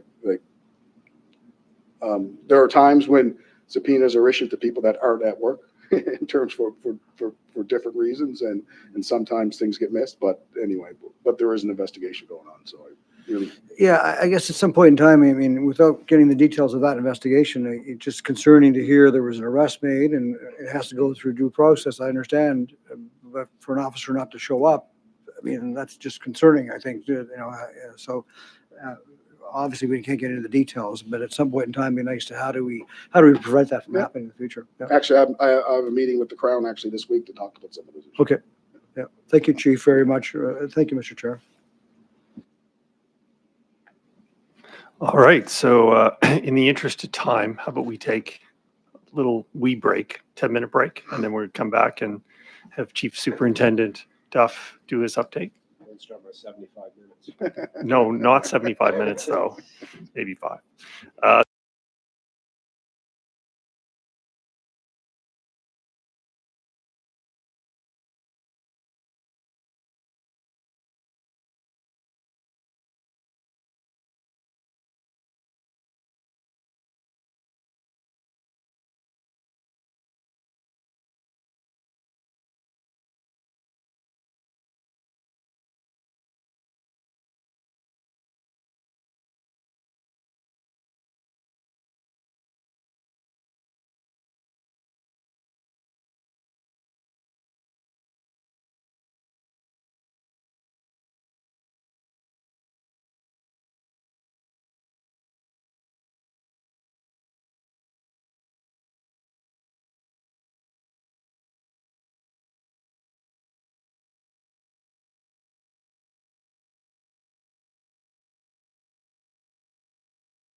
Any second?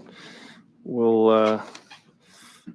will move on here with Chief Superintendent John Duff's update. Thank you very much, Chair. Great to be back after the summer. I hope that's not the end of the summer, though. Hopefully that's just the midpoint of the summer, and it goes on for a few months yet. I'm going to start with just some of our community engagement initiatives over the past couple months since the last meeting. Had a community meeting in Prospect that went extremely well. Some really good questions. We were one component of the discussion, so it was really well received there. Made some good connections within the community there, and it was fortunate being my first one that I lived just down the road, so it worked out pretty good. In July, we had several members from Halifax Regional Detachment took part in Camp Courage, which is a developmental camp for basically recruiting for emergency services, for lack of a better way to put it. We had a couple of days completed with the RCMP, very, very well received, and of the I think it was 23 of 24 attended, 6 expressed an interest in policing. So we'll see. It'll take some time to determine the level of success there. Attended a community meeting in Dean in July. Very well, very good representation there too. Very successful, good conversations. And again, it wasn't we weren't the lead. However, a couple of questions associated to policing, more about roads and that type of thing. In August, our detachment, HRP and Transport Canada, did proactive boat patrol, high visibility within the harbor, very well received. There was a little bit of social media interest on that, so it was really good to show those connections. We had 4 people participate in the In This Together Emancipation Day run. Really good, incredible experience there. Just so welcoming within that community. It was nice to be part of. Also had a tour in August of the new, yet soon to be completed shelter being built by Acadia First Nation, which is just an unbelievable facility, and it's going to be fantastic support to people in need. Into some intelligent-led areas. We started including in we do monthly Juristat, where our crime rates are discussed with all our supervisors. We do a lot of heat mapping in respect to traffic and compare it to previous levels. So we kind of want to be in the right place at the right time. Know if we leave the office, we should go right rather than left. We've included the intimate partner violence and high-risk offenders within there, particularly if there's cases where there's outstanding arrest warrants. So it's brought to everybody's attention due to the nature of those type of investigations. And also we've engaged more analytics through our analytics section in respect to community events taking place based on a number of events in Canada and around the world, just to see if there's try to make sure we have our plans built as safely as possible based on any type of available intelligence. On the operational side of things, we had a critical incident team deployment to Eastern Passage for a armed and barricaded male. Successfully concluded. Neighborhood shelter in place occurred there. I've got a couple on my note here that Chief McLean covered off, so I don't want to duplicate too much. Our SKU team, really successful investigation, seized an assault-style rifle, multiple round replica firearms, a large quantity of cocaine, prescription pills, cannabis, and a stolen truck. Now, as a result of a project-based investigation, so very successful conclusion in that matter. We did have lay a charge of attempt murder in one case that occurred in July up in North Preston as a result of the stabbing. That's still currently under investigation, just in the final stages. Charges are laid.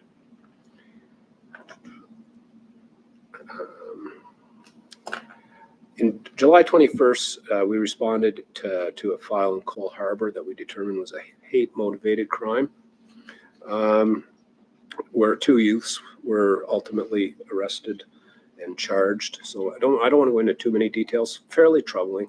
An irritant, bear spray essentially was used, but Halifax Regional provided some expertise and assistance in that investigation with us as well. Kind of a neat file in partnership with Department of Natural Resources just up in the Sackville area, where they came upon an individual on an ATV. We utilized some tech involved in the follow-up investigation, specifically drones. Large quantity of drugs. They interrupted a drug transaction just by a whole lot of, I won't say hard work generates luck. So there was a bit of both involved, and it worked out really well with resources.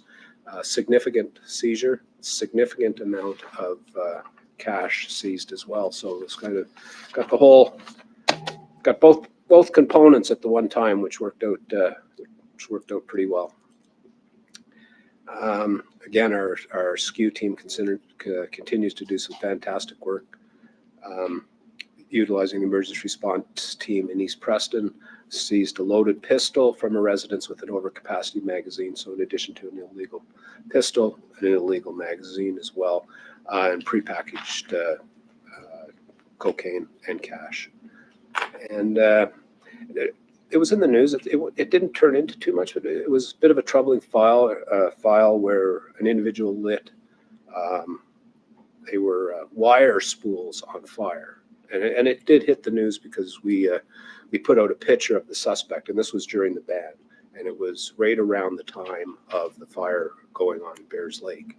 Ultimately, that individual was identified with assistance of our Pictou County Street Crime Enforcement Unit, and the subject was identified and charged with 2 cases of arson because it was determined within the area he'd lit another fire at the time. So by good fortune, fire was able to resolve the situation before it turned into something considerably more significant.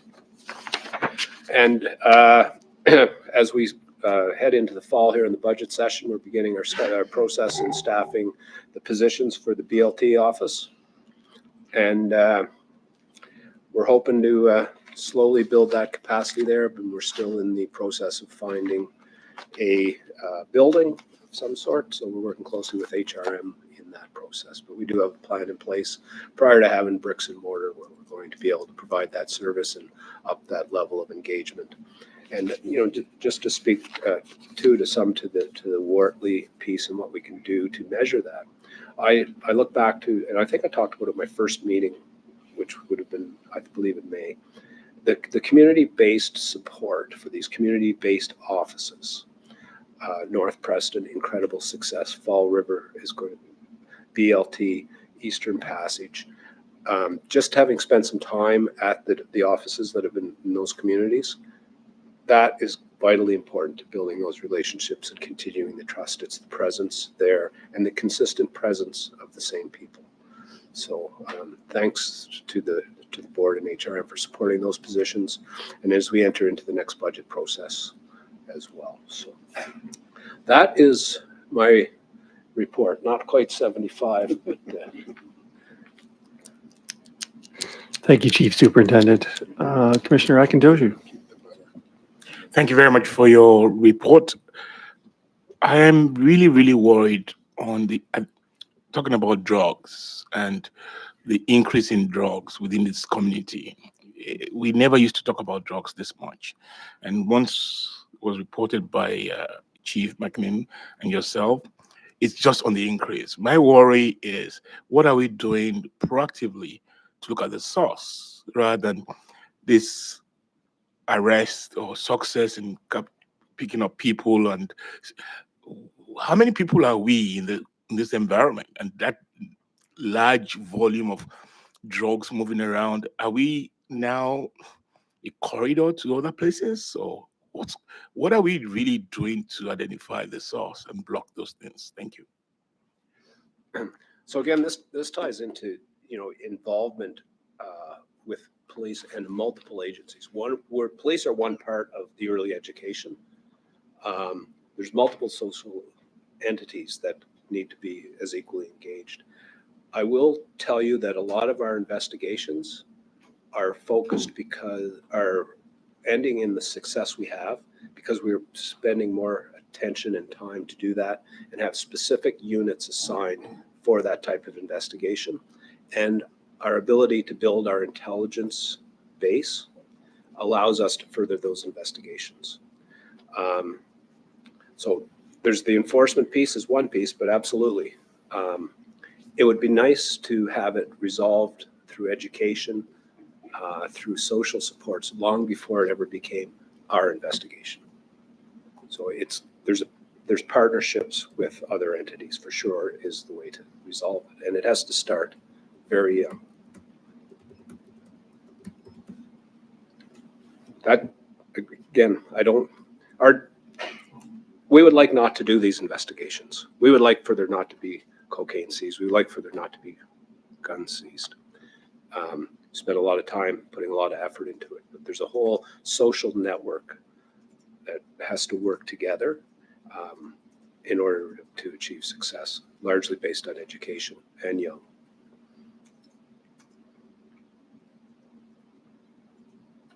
Commissioner Kent.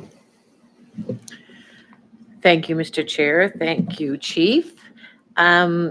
Couple of questions. So you had mentioned, and it's around the guns and the drugs, where you said this is a project-based investigation.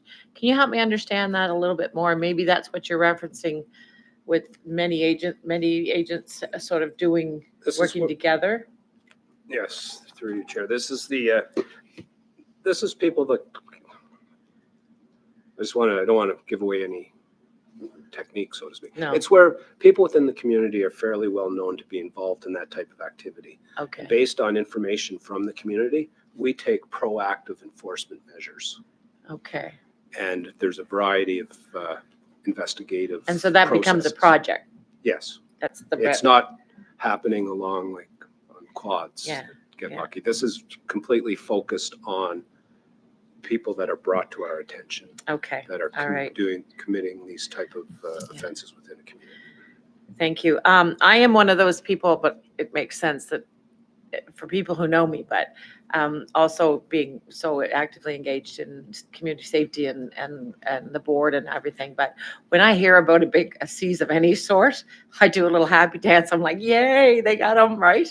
And I hope that that's sort of I know people can, and I certainly respect, Demi, your approach, which is that you are worried about it, and people should be. It's all those things. But every time we get one or two or three or a cluster of them, we have it's a significant event, and it's a good result, and we should be proud of that and happy about it. So please thank everyone that was involved in that. Certainly on my behalf as well as my family, because it is, at the end of the day, we're all raising, a lot of us are still raising children or have young adults in our family. And, the risks are to the whole community when you're going after these kinds of situations. I do have a question on something you didn't mention. And it has been brought to me as a counselor, but I think it's of a good question for this group around the high risk offenders of child sexual abusers who have been incarcerated and are now put back in a community. They all have to have a place to go. But what we've experienced in the community that I live in is that we've actually had two very recently. And one was put right back into the community next to a school where they offended. And it just didn't make sense to any of us. Can you help me understand what system is in place that would result that? I can't imagine anyone that is on any kind of committee or platform that would say that is a reasonable approach to that. I just don't get it. And in this case, he, I think he violated parole and was snatched out of there, thankfully. But then we had the other one. So I'm just really curious, do you as a local police service, do you have any engagement in that? And are you well aware? You would be well aware of them. I know that. But when that happens, what can a community actually do to have that changed? It just doesn't make sense to me. That's a big question. So there's a number of things that happen when somebody is, released from incarceration. Oftentimes with parole, there's conditions that are set by the parole, during the release. As to follow those conditions, there's monitoring. I can't recall the specific case. Next to that, the next piece to that is when somebody goes to warrant expiry. So in which case they don't complete the programming within the system. Yeah. Or they're deemed a high risk. They're not granted early release, which is a statutory piece. So there has to be some significant support to not go through the early release process. In that case, there's high risk offender units that will utilize aspects of the criminal code to impose conditions upon people, which is done in the significantly high risk situations, in which case you'll often see community notification completed as well. So there is some means. It's labor intensive, which is not really a large issue, but the vast majority are released through the normal release processes of either release conditions of somewhat prior to their sentence expiring. If that makes any sense. I'm not sure that you answered it. I can see how there are different, there would be those that have completed their sentence, right, of jail. Then there's that could get released early.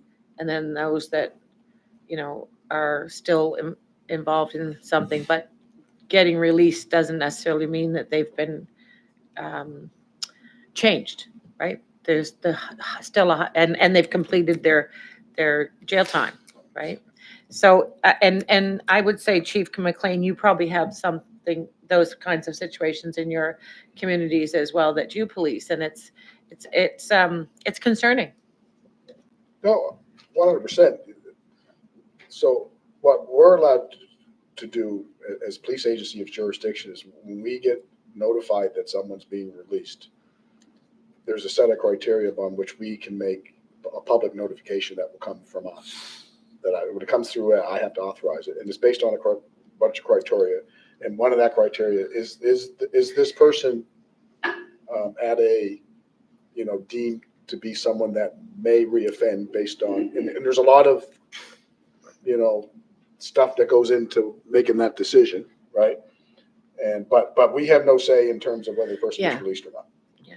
Some of them are released because the parole board, but some of them actually meet their term of expiry. So when it means that they get to their statutory time, they can't be kept in.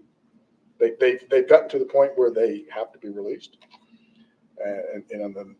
But any conditions and all the other stuff are imposed through Corrections Canada or whatever that other stuff. Sometimes we'll make applications for someone for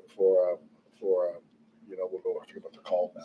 Section 810-2. Yeah, the section. Yeah, so they go before a judge and put extra conditions and stuff on it. But clearly, we know anyone who gets released into a community, the community is not going to like it. You know that, but just be aware. Not liking it is one thing. Yeah. Having them in the same home, next to the same school that they offended in is. But that's very not something that we. No. I was just asking if you have some insight, and I think you answer my question, Chief Duff. But at the same time, I don't know that I'm getting to where I want to understand if there is a mechanism or a justice change that could be lobbied for. I don't know. It seems to me that if communities experience this and they know they're at risk, and frankly, social media is the best way that they all got the message out. And I don't know how that person could not have seen all of that, but that's not the way to prevent the risk, right? That just shows everybody who's living where.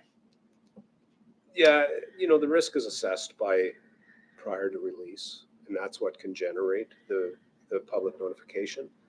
And if they go to the warrant expiry, we have the process in place to impose significant conditions.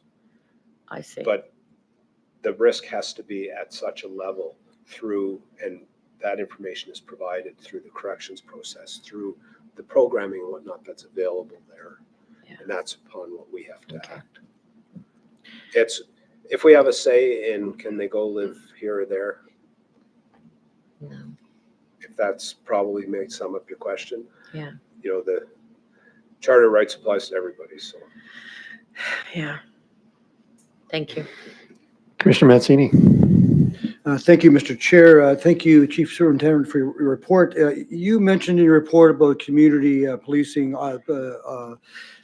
offices being effective, and you thanked HRM for the latest support. I'd like to acknowledge one of our colleagues, Kathy Daigle-Gammon, because when that came to budget, she led the charge on it, and I don't think there was 100% support until she really led that charge. So acknowledgement to Councillor Daigle-Gammon on that for sure, because I think she really changed the opinion on a number of colleagues on that. So. And she was vital in the community meeting as well. Yeah. Yeah. So do we want to Organized the entire want to event. acknowledge Kathy also with good Cape Breton roots too. That's right. Yeah. Chief Superintendent, you also alluded to sorry, I had stepped out and I missed the first part of your presentation, but the ship, and I think I saw that ship in the harbor. It looks like a Coast Guard ship, but it has the RCMP logo on it. Could you explain to what that vessel does, what type of work it does, and what they might have without? Okay, that's a different one than I referred Oh, to, but that's okay. our Marine Security Enforcement team from out of National. There's Oh, okay. multiple- So the A type couple of on work the East they- Coast, a couple around the Great Lakes, and a few out west. So Is that but right? they do patrol. It's part of our border enforcement. And that's in cooperation with Coast Guard? Yes. Because it looks like a Coast Guard ship, but it does have the RCMP Yes. logo on it also. I was curious to see that. I was curious. Okay. They're really good at driving boats. Yeah, they are. That's good. Good to have the right people driving the boats. That's great. Thank you, Chief Superintendent. Mr. Chair. Commissioner Bezic-Escalard. Thanks, Chair. Good to see you, Chief Superintendent. I hope you had a good summer. Just wanted to give you the same opportunity as I brought up with Chief McLean, just if you wanted to highlight any specific things in the return to school, return to work, return from summer holidays in September that your team are taking initiative on. Thanks. A lot of that's driven by our stats. Actually next week every month we have our Juristat look at the traffic compared to year where the accidents are and whatnot. That ties into the return to school. Basically, essentially utilizing heat maps because we want to know why we go right instead of left when we leave the office. So those type of stats are hugely important. And we also develop for each school, they're called SAFE plans. And they're just plans in case you have to have a shelter in place or a lockdown, and comms plans. And they're updated every year, and they're kept within a database that we can access as needed for any individual school. And the usual school stuff, remember, like police officers, a lot of police officers have kids in school, so they're very in tune to it as well. Excellent. No other questions? I just had a quick question for you both. Myself and Commissioners Bezic-Escalard and Vice Chair Kent attended the Canadian Association of Police Governance, and there was an excellent presentation by country singer Paul Brandt from Alberta. It was very troubling subject around human trafficking. And there is a program created by the Alberta government around Not in My City. And one of the things that they've done is created training materials to help people identify potential victims of human trafficking. And one of the examples of the success of that the speaker, Paul Brandt, noted was a screening agent at Halifax Airport who had gone through the training. So that's one of their strategies, was to train people in airports to help identify victims of human trafficking. And it was an excellent presentation, but it demonstrated that the the materials seem to work. And this was like a 45-minute presentation. They're making it available to anybody and everybody who wants to take that. I don't even think there's a cost associated with it. My ask was, or question was, is that something you guys are aware of? Is that something that your officers have been exposed to, or potentially could be introduced to your ongoing training efforts? I'm not necessarily familiar with the airport, but you actually may know better than that in terms of from your perspective. But we've certainly done that with hotels in the city and that program in terms of training staff and that are around hotels about being on the look for things that would exact same thing, constitute things that would look like human trafficking. Like I said, I can't speak specifically about the airport, but we have been involved in that type of business. One of our mandatory training for every officer is the introduction to human smuggling and what to look for and what it could look like. Because we think of human smuggling, it's much broader than the term indicates. So there is mandatory training for everybody associated to it. Excellent, thank you. It was quite a disturbing subject, extremely well delivered, and a lot of passion by many volunteers who are going in to try and disrupt the business of human trafficking. All right, I think we're going to move on to staff reports. So the first item is 10.1, Halifax Regional Police, 10.2.1, formal adoption of the Board of Police Commissioners policy on the policing of encampments. Maybe I could ask for a commissioner to put the motion on the floor first. Commissioner Bezic-Escalard. Thank you, Chair. I'd like to move that the Board of Police Commissioners for the Halifax Regional Municipality adopt the policy entitled Policing Encampments for inclusion in the Board of Police Commissioners Policy Manual as outlined in Attachment 1 of the staff report dated 5th August 2025. Thank you, Vice Chair Kent. Perhaps I could ask Mr. Bates, our policing policy strategist, to make a few comments about how the process went, how we arrived at today, and potential changes that have been suggested to the draft policy that came out in June. Yes, absolutely. Thank you, Chair. Josh Bates, Policing Policy Strategist. We received thoughtful feedback on a proposed encampment policy from an organization called Complex Trauma Canada, as well as from the municipality's lived experience consultant who hosted conversations with people living in encampments. Not surprisingly, these conversations have confirmed the desire of people living in encampments to be consulted on such policies, which is a principle reflected in Clause 2 of our proposed policy. Themes across the feedback we received include enhanced training requirements, establishing formal partnerships with organizations that serve those who are unhoused, reducing re-traumatization, more funding for short and long-term housing, and further reporting requirements.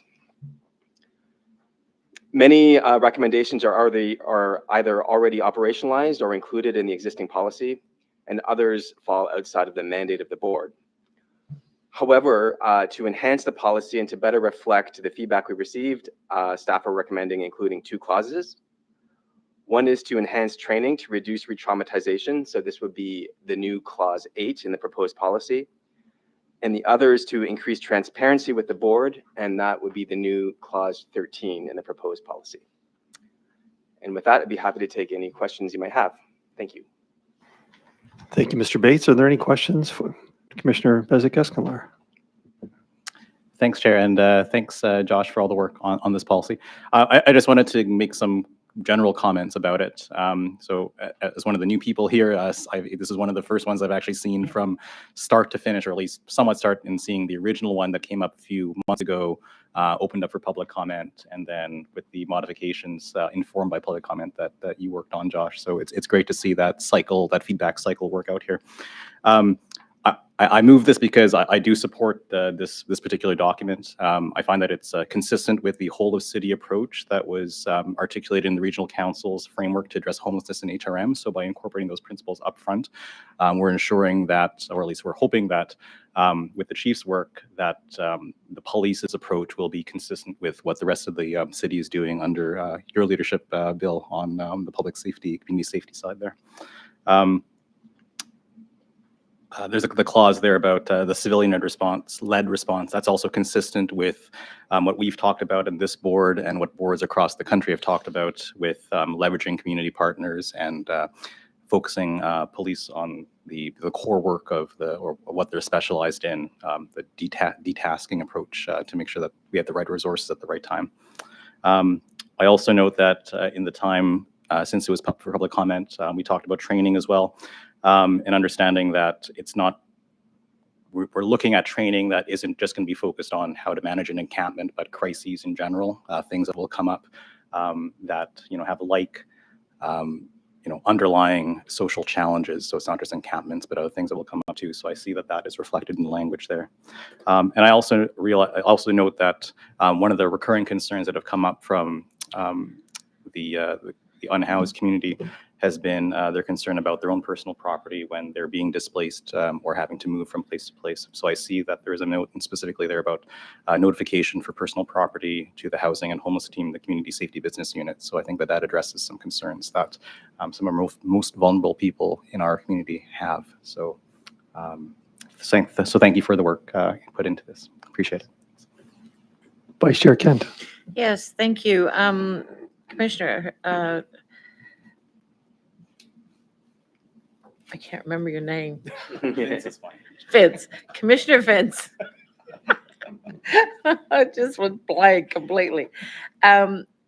He had mentioned something earlier that I wondered if we should be giving consideration while we're opening up this particular policy, which is around language. And the auditor gentleman who presented, I think he spoke to an answer that you had, Vince, at around the vulnerable persons piece. I'm wondering if we should be maybe naming this a policy around encampments and vulnerable persons. I don't know if it changes it significantly to utilize that, but what I think it could do is align it to be in a good place for should an audit happen, that our policy be something that can help the chief produce the pieces that he has to satisfy an audit like that. I just wonder, especially with the policing review that spoke to that kind of language, right? So I don't know if that can be answered today, and it doesn't need to hold this up, but if that's something that could be considered us looking at. So are you proposing a friendly amendment to Well, the I'd title? like maybe Josh to speak to Sure. my question around it Yeah. first, to see if he has an opinion on it as our policy advisor. Yeah, no, thanks for the question. I'm just pulling up the definition of vulnerable persons in the policing standard now, which is much broader than encampments. And in fact, when we were drafting this policy, we were talking about homelessness in general. Yeah. And then, of course, there's a difference between somebody who is living on the street and somebody living in an encampment, right? And if my colleague Max would like to speak to that, he is better equipped than I am to talk about some of those distinctions. But what I can say is that this policy does cover several elements that are referenced in the vulnerable persons standard around cooperation with social service agencies, around training. The standard provides kind of a baseline. And what I would say is that our policy kind of, references elements in the standard and goes well beyond that. Okay, all right. So as long as we have it aligned, that's where I'm trying to get to here. If we have, and I see Max shaking your head, that you feel like what we have at this point is going to satisfy that alignment. Because at the end of the day, people who are tenting, there's such a realm of circumstances and tents and encampments of individualized experiences and vulnerability, right? So that's where that's coming from for me. So if we have a sense that that's aligning, I'm okay with that. I don't need to offer an amendment. Thank you. Any other commissioners? Commissioner Mancini? Thank you, Mr. Chair. So, I support this policy work, great work, Josh, and it's about protecting our most vulnerable people. I agree. However, there is a but here, and we're sitting in an area that has its share, more than its share, of encampments and municipal facilities here. We have the bridge, and the list goes on and on. And I look across the room to my colleague, Commissioner Hinch, and in her area also, there's that element of the encampments that impact our communities. And I hear from many residents that talk about illegal activity that goes on in these encampments, not by all the people that live there, but that takes place. And there's a long list of it, and some of it's violent activity and drugs we talked about earlier, and violence that goes on. So, is there a missing piece of this policy, or is it separate? But I mean, we hear people in our community saying, well, we know there's legal activity. I watch it every day out my backyard going on, and they question, the police not being involved in it or reluctant to go in there. So I was waiting to bring it up at this point in time. Where does that fit? Is that part of the policy? Because we need to protect our most vulnerable people 100%. But we also need to protect the communities that are next to these encampments. Where we are right now in this building itself, in this downtown business area, it's been a challenge. And we've made many headways along the way to improve that, but it still exists. And the councillor of the area that's here takes it on the nose on a daily basis because he is worried about the most vulnerable people, and he's very protective of them. At the same time, he has other residents that he has to deal with. And again, Commissioner Hinch can speak to the same things happening with her and encampments in her community.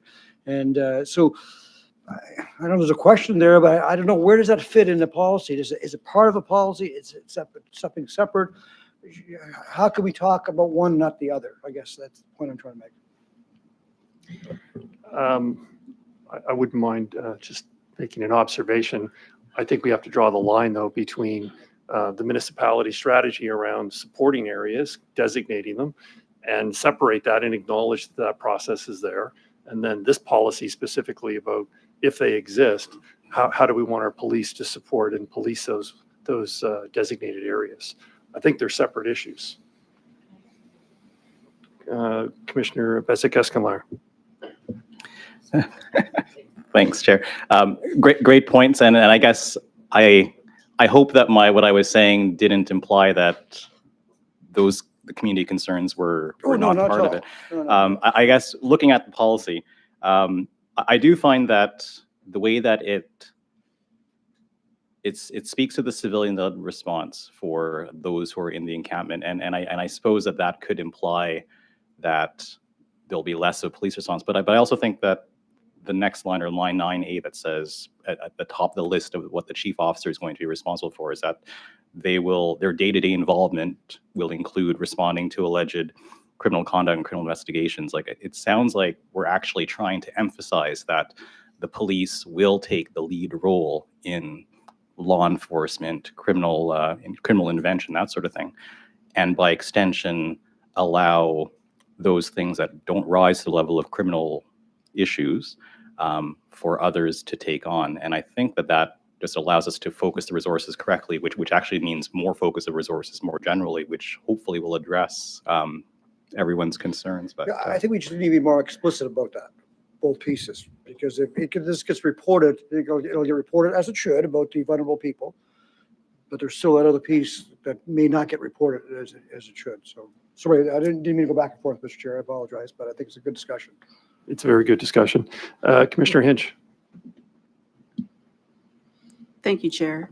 So my question is, because when there is an incident that is reported to me by a resident and then I ask, say, somebody from safety such as Max, or I send out that little email with regards to, what activities are going on. I always hear, but what can we do? What can we do? Pretty much. And I'm trying to say, well, what can we do? Like, what is the answer? Without, having police involved to the point whereas we're taking somebody away or anything of that.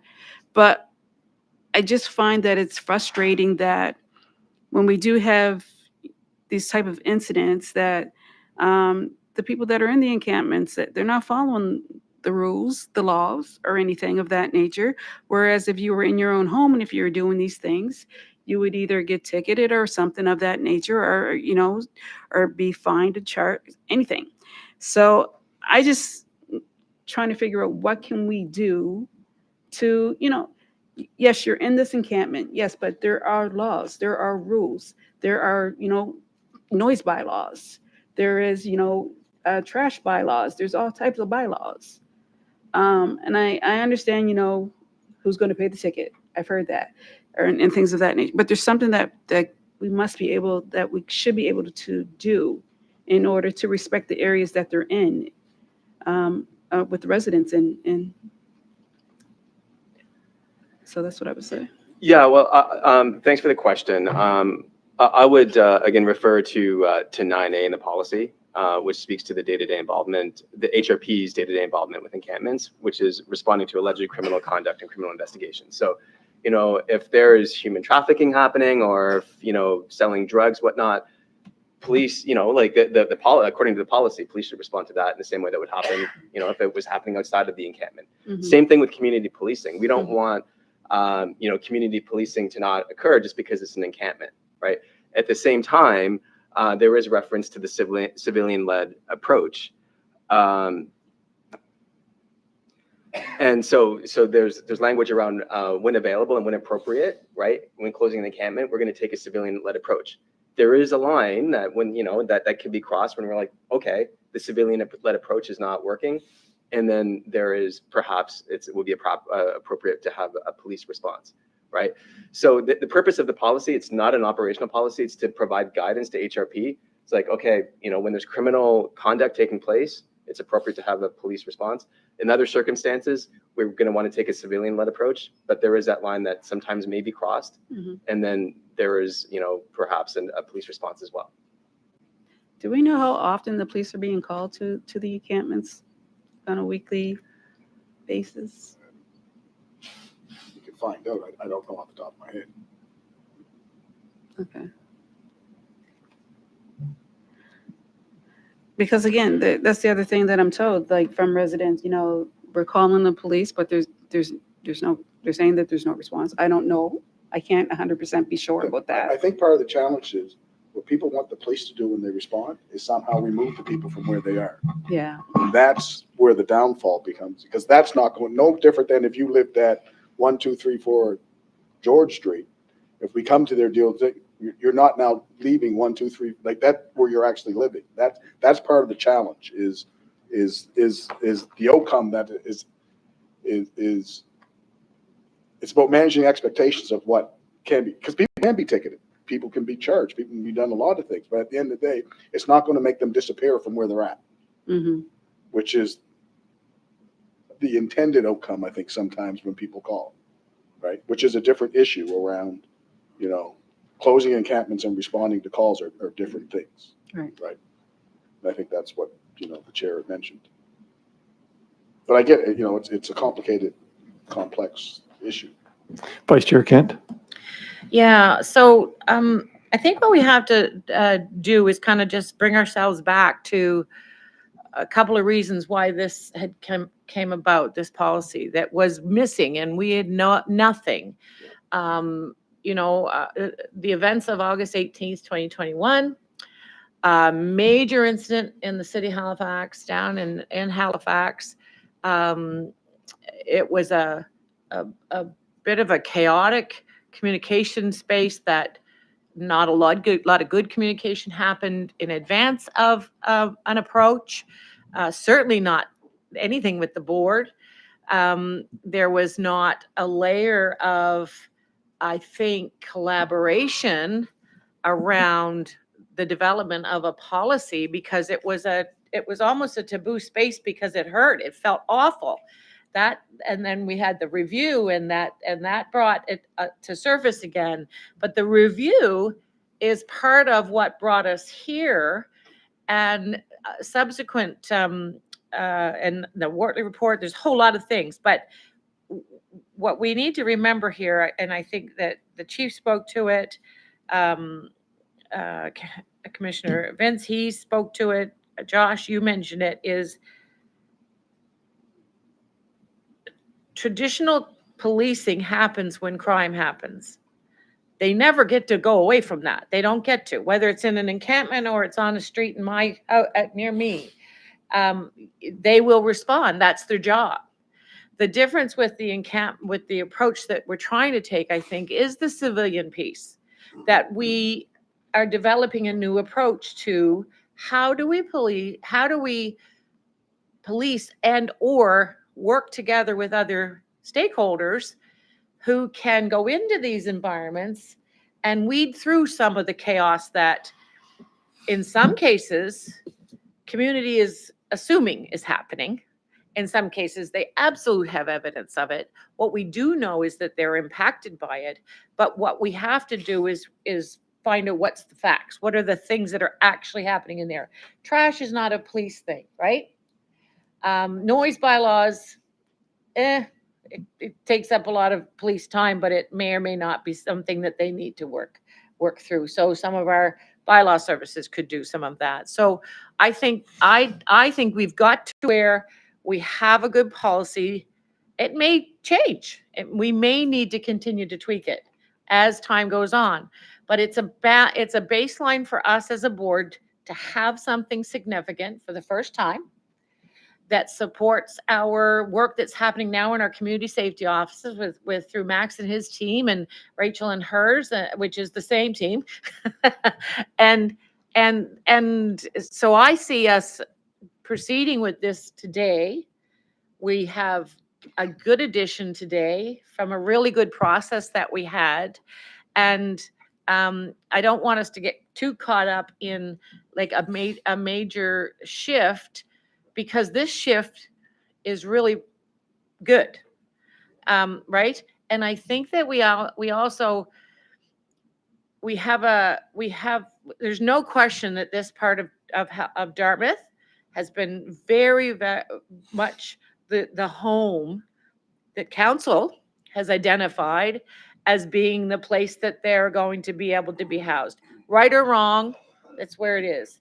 And it comes with a community who feels feels tired of it, feels worn out by it. And that's things that I think the chief and our policymakers and our folks with Max can continue to consider as we leave here, because I think it's a really important piece to bring up. But at the end of the day, right now, we have something in front of us that I think is very positive, and we should. I'm hoping everyone will agree to support it. And if we need to tweak it later, we will.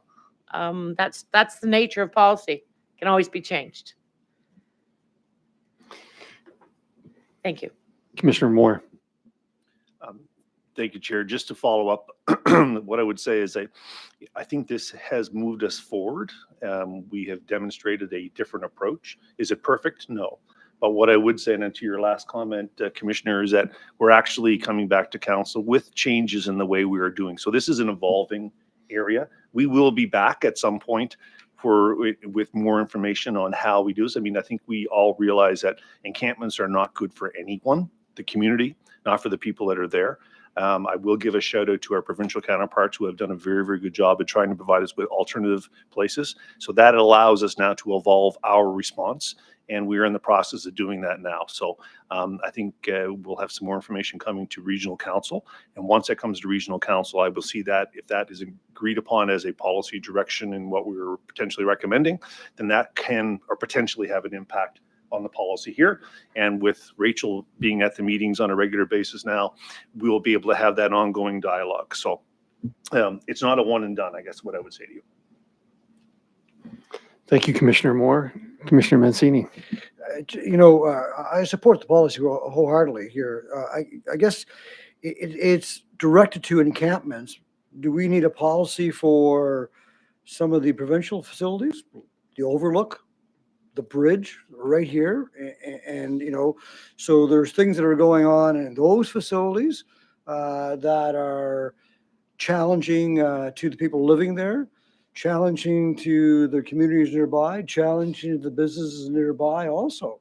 I mean, we've all heard what's going on in the news with the splash pad. It's just down the street from here where kids are playing. And many of those folks are either from those areas that I mentioned, the bridge in particular, or friends of the people visiting the bridge.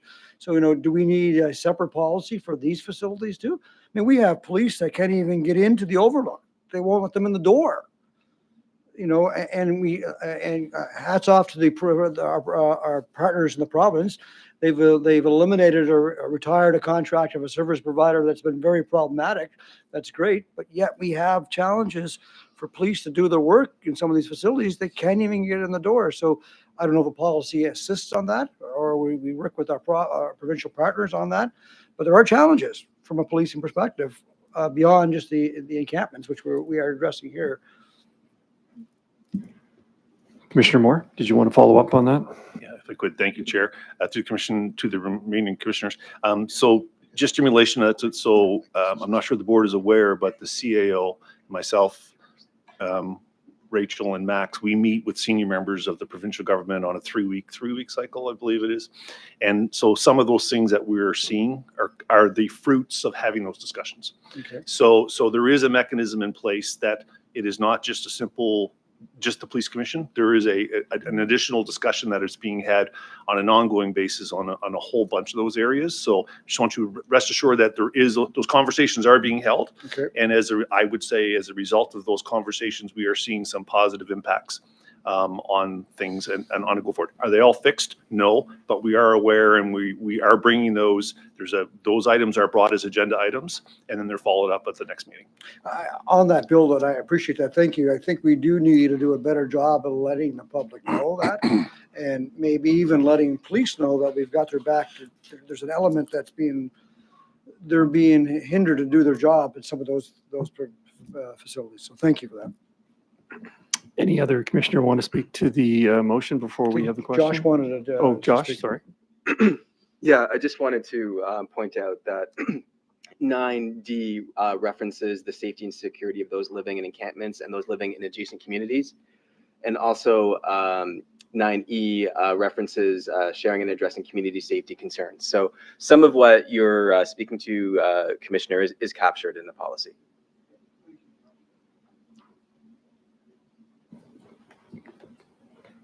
Commissioner Bezic-Escolar, would you like to finish things? I'm glad to finish. Thank you, Chair.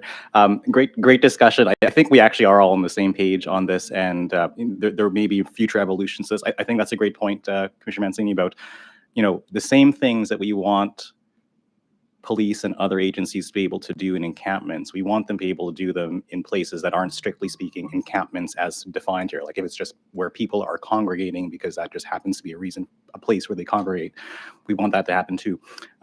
Chair mentioned that Chair, myself, and Commissioner Kent were at a conference in Victoria recently, the one that you were going to go to. And one of the things that came up in one of the discussions there was in relation to the decriminalization of possession of certain amounts of drugs in BC. One of the problems they had there was they decriminalized the possession of drugs, but they failed to continue to enforce the other laws that were still on the books, like things related to public order and straight up theft and stuff like that. And that's what we don't want here, is that we want to continue to ensure that the laws and bylaws that we have are actually being enforced. And I think, as Josh said, that is in here with some tweaks to do perhaps in future iterations to make sure that we're capturing all the locations that we want, besides strictly speaking the encampments that this one speaks to. Thank you. Thank you, Commissioner. All those in favor of the motion? Motion carried. Thank you. We'll move on to 10.2.2. And this is but just before we do, I wanted to say thank you. I don't think, maybe not all the commissioners appreciate sometimes that this policy formulation work involves a lot of consultations and iterations with various groups, and each of these are very different and complex subjects. And the gentleman who's standing at the podium now had a lot to do in supporting the efforts, and just wanted to say thank you to all of them, because to come to the point where each word is so thoughtfully chosen, that takes a lot of effort by the team, and we're greatly appreciative of that. Thank you. So we'll move on to 10.2.2, 2024 point in time count highlights. So this is a presentation that Max Chauvin, the Director of Housing and Homelessness, is going to provide, and it was one that was given to Regional Council, and I think you're going to give us some variation of that. So Commissioner, thank you, or Chair, thank you very much for the introduction. We can bring the slide, there we go. So my name is Max Chauvin. I am the Director of Housing and Homelessness within Community Safety. And also, I'm Rachel Bohm. I'm the Executive Director of Community Safety, and I just started late June. So this is my first meeting. so we're going to divide the presentation into two sections. We'll go through fairly quickly. The first thing is what has been consistent over time. So that's something that's really important. We overrepresent marginalized populations, and it's important just to sort of some of the other pieces that are there, so you're aware. The PIT count does do an age breakdown, so people are asked, what age are you on this day? 35% of the people are over the age of 50, with 14% over the age of 60. So there is a large number of seniors who are homeless. And in most cases, they tell you that they just simply don't have enough money to pay for rent, and that's why they're on the street. And we'll talk about that a little more. I'll also highlight the 17% that are under the age of 30, which qualify as youth. This slide I included, it's when did you experience your first episode of homelessness? 42% of the people who are homeless had their first episode under the age of 30. 27%, more than 1 in 4, had it under the age of 20. And so it speaks to the importance of early intervention to address the problem long term. We do ask people what their health concerns are. Mental health concerns are the top issue that people report, but I would also notice down at the bottom, 1 in 5 have an acquired or an after-birth brain injury. And so that's something that's important as we think about how do we help people. We do ask, why are you homeless? 39% say it is lack of income. Perhaps also concerning and not as well understood, 32%, so 1/3, are there because of a family or relationship breakdown. 14% of that is intimate partner violence, to relate to the other times that you've talked about that. And then you can see some of the other reasons that are listed. People often ask, where are the homeless from? And this chart shows this. 43% of the people who are homeless are lifelong Haligonians. And if you look down, 60% have been here for more than 10 years. And if you add 5 years, you get another 10% and so on. The majority of the people who are homeless are Haligonians. And the second piece is, the second chart, 6% of the people experiencing homelessness are from outside of Nova Scotia. So that's people from out west, people from Ontario, people from other places who have come. But again, 94%, well, 89% are from Nova Scotia, and there's 5% who don't answer that question. I'll now turn it over to Rachel to talk about next steps in the future. So as you might have noticed in the community, homelessness constantly evolves. Today I saw a GLOW sign advertising a 2-bedroom apartment. I mean, 2 years ago, nobody was advertising apartments, right? So things are changing, and things are, as Max said, there's more shelter space available every day. The vacancy rates are slowly edging up. There are more apartments available, though still very expensive. The numbers of people living rough are slowly dropping. So we need to adjust our strategy. Another reason to adjust our strategy is we have a new council and a new mayor who weren't here when we developed our last homelessness approach and framework. And so it's time to look at what are we doing, what do we need to change, what has been working well, and what do we need to adjust in our strategy given the changes in the environment. and the homelessness, the contributing factors to homelessness. We do have some research underway to look at the 100 people that are still living rough to get some more in-depth data into what are their barriers to being housed. But the positive news from this data is about 40% of the people living rough are just living rough because they can't afford an apartment. So if we really work hard at matching people to the right housing, there's a portion of the encampment, the citizens living in encampments that can be easily housed if the right deeply affordable housing can be matched to them. And those kind of housing options are coming on board all the time. So we want to continue as well to look to address the root causes of homelessness. Part of that is the affordability of housing. Part of that is access to housing first as a principle. Yes, people do have mental health and addiction issues who are living in encampments, but you can't effectively treat mental health and addiction when people are living in chaos. People might need mental health treatment like psychotherapy or medications, but it's very hard to manage those kind of treatments in a encampment environment. So we always come back to housing first. People need a stable place to live indoors in order to achieve any level of mental wellness, mental and physical wellness. So our new homelessness framework will look different than the previous one. The designated encampments was an emergency response to a housing crisis. We're in a different place. Encampments are not the way that we want our citizens to live as a long-term strategy in our city. So I think, we're now in a position to work at with timelines and deliverables to reduce the number of people, to continue to reduce the number of people living rough and reducing the number of encampments over time with a time frame that's reasonable and human-centered. Another area we're receiving a lot more concerns about in the HRM is vehicular homelessness. So people you've probably seen them in your own neighborhood. I know that I have.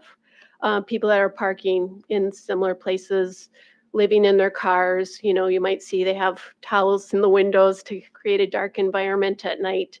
And we haven't really had strategies for that particular portion of the population and how to really work with them and identify them and get our outreach teams, talking to them and finding ways to connect them to housing options. And so our new plan, we're working on it this fall, and you'll be hearing more about it. And it will be a multi-year plan. It will be focused on reducing designated encampments and getting people, changing our approach to matching to from our emergency approach of supporting people who had to live outside to encouraging people to be matched to appropriate housing that meets their needs. And in order to do that, I like to say what isn't measured doesn't change. So we do need to set targets. We need to have timelines and deliverables. That always involves multiple stakeholders, and there's many, many parts to this, including working with our provincial counterparts. So we may have to tweak and adjust our timelines, but setting those goals will be important to achieving success, which is seeing more people find a home, and having our parks return to parks and community spaces for all the citizens, and also like seeing a reduction in the violence and things that are happening in neighborhoods because people are living in such difficult circumstances. Thank you. I'll ask if any commissioners have any questions. Commissioner Hinch. Thank you so much for bringing this forward. We already had a presentation in council already. So one of my questions are, who's experienced homelessness and the percentage breakdown that you guys have there. So prior to me being here, I worked for Nova Scotia Provincial Housing Agency. But the other thing is that, you know, deeply affordable housing, and you say that there's stuff that are coming online. What deeply affordable housing is coming online? I would like to know what that would be. Also, from the breakdown here, is it possible, like from the 2% to the 4% to the 6%? To the 8% for our couples. I mean, I know there's programs that have to be out there that where we can assist in help, or I know the province does, that can assist and help maybe house couples. Also, stop making it so, don't want to be contentious here, stop making it so difficult for such people like who's experiencing homelessness with friends, because right now friends can't live with friends within the public, but they're in the province. There's always restrictions that are deterring them from doing that. So I mean, there's so many ways that we can really fix the issue, but I don't believe that we really are fixing the issue. So I'm just trying to figure out, because I know that we could simply, like 4% having pets. I mean, whether it's through a subsidy, whether it's through, if they, you know, they can't afford the full rent, but maybe they're eligible for a subsidy. Like, are we bringing these approaches to these folks and letting them know that they're out there? Also, again, with the province, they need to make it more reasonable and more eligible for these folks to have these type of programs be accessible to them. So yeah.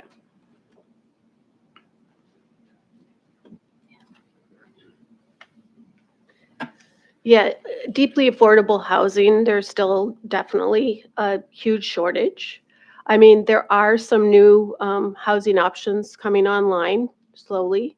Some of the not-for-profits. In fact, I read about a Souls Harbor 6-bed facility over the last couple of weeks.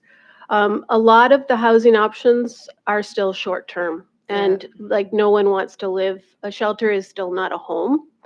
The positive thing about a shelter, though, is it is a step towards a home.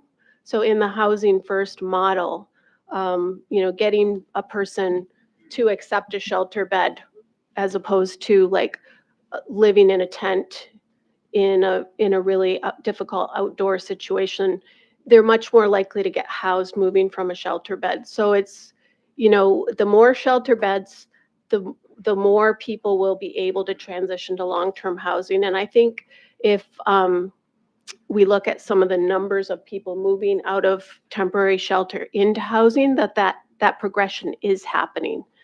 But yes, Councillor Hinch, for sure, we all need to continue to, you know, put the pressure on all levels of government, all the not-for-profits. We need not just affordable housing, which affordable housing is, I think it's 80% of the market rate. That's not going to cut it for the 40% of people who have been evicted because they can't afford apartments. So yes, I agree with you.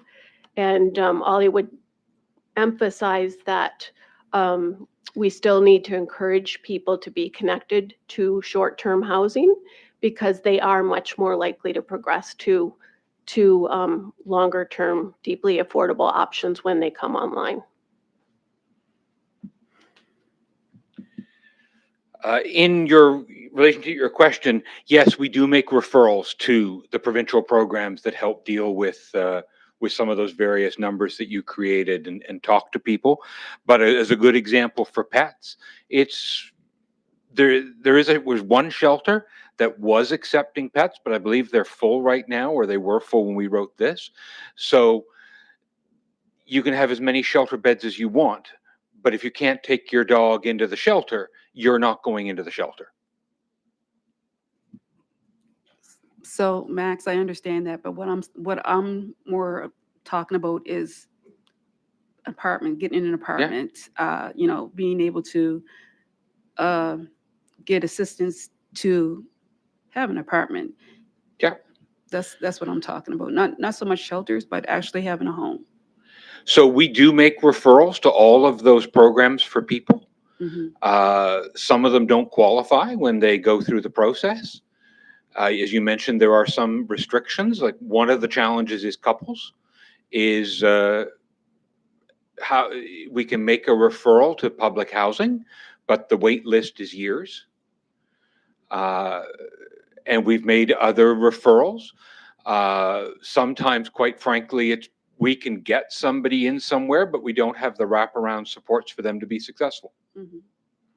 If you note the high number of people who articulate that mental health is their challenge, you can't treat mental health in an encampment. Yeah. You can't treat mental health in a shelter, as you well know. You treat it in a home where somebody's got that stability, but the path there is not as easy as you articulate. As you mentioned, when you look at all those, so we need to keep working on that. We need to work with our provincial partners to find options so that that can happen. Thank you. Thank you, Commissioner Carter. You just mentioned some of the things that I was concerned with. You mentioned that someone with mental illness, you can't treat them by putting them in a shelter and things like that.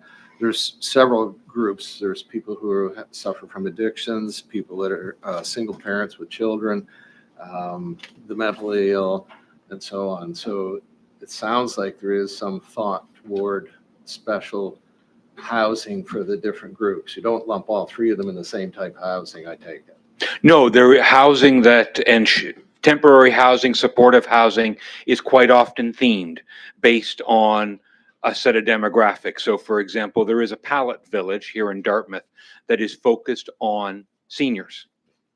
And because their needs, especially health needs, are different than some others. So there are ones that are focused on women, and there are ones that are focused on families and so on. So yes, there is lots of that. And all of them have supports. But the reason we still have 100 people outside is we haven't got the necessary supports for everybody. But understand, in a couple of years, we've cut that list by 50%, which is impressive. The next question would be, is there, in your role or in what you're doing, is there connections with developers, like people who build apartment buildings and so on, to develop apartments to meet the needs? As an example, Hong Kong would take a 2-bedroom apartment that we have here and create 4. So that you drop the rent down because the person who built that building, the landlord, will still make the same amount of money off the square footage, but you'll have 4 groups of people in that same square footage. Is that part of the consideration? That's certainly part of the discussion. One of the things you're talking about is single room occupancy, or what we once described when we both had hair, as a rooming house. Yeah, we did. But that was what somebody could manage.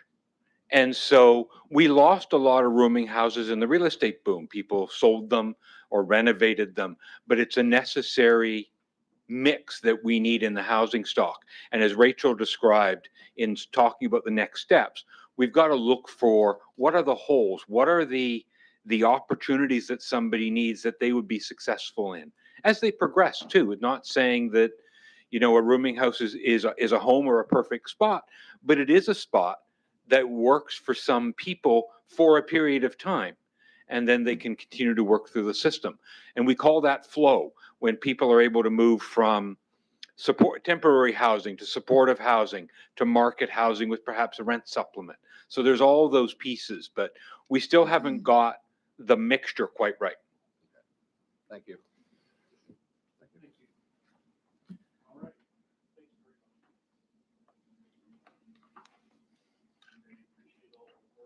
And realize that just my sense is that I know the numbers have not gone in the direction we all like, but it feels like there's a sense of optimism as we build more structure strategies, more supply comes on the market, that we kind of see a way to managing this crisis a little bit more effectively. Does that kind of feel, am I wrong in that assumption?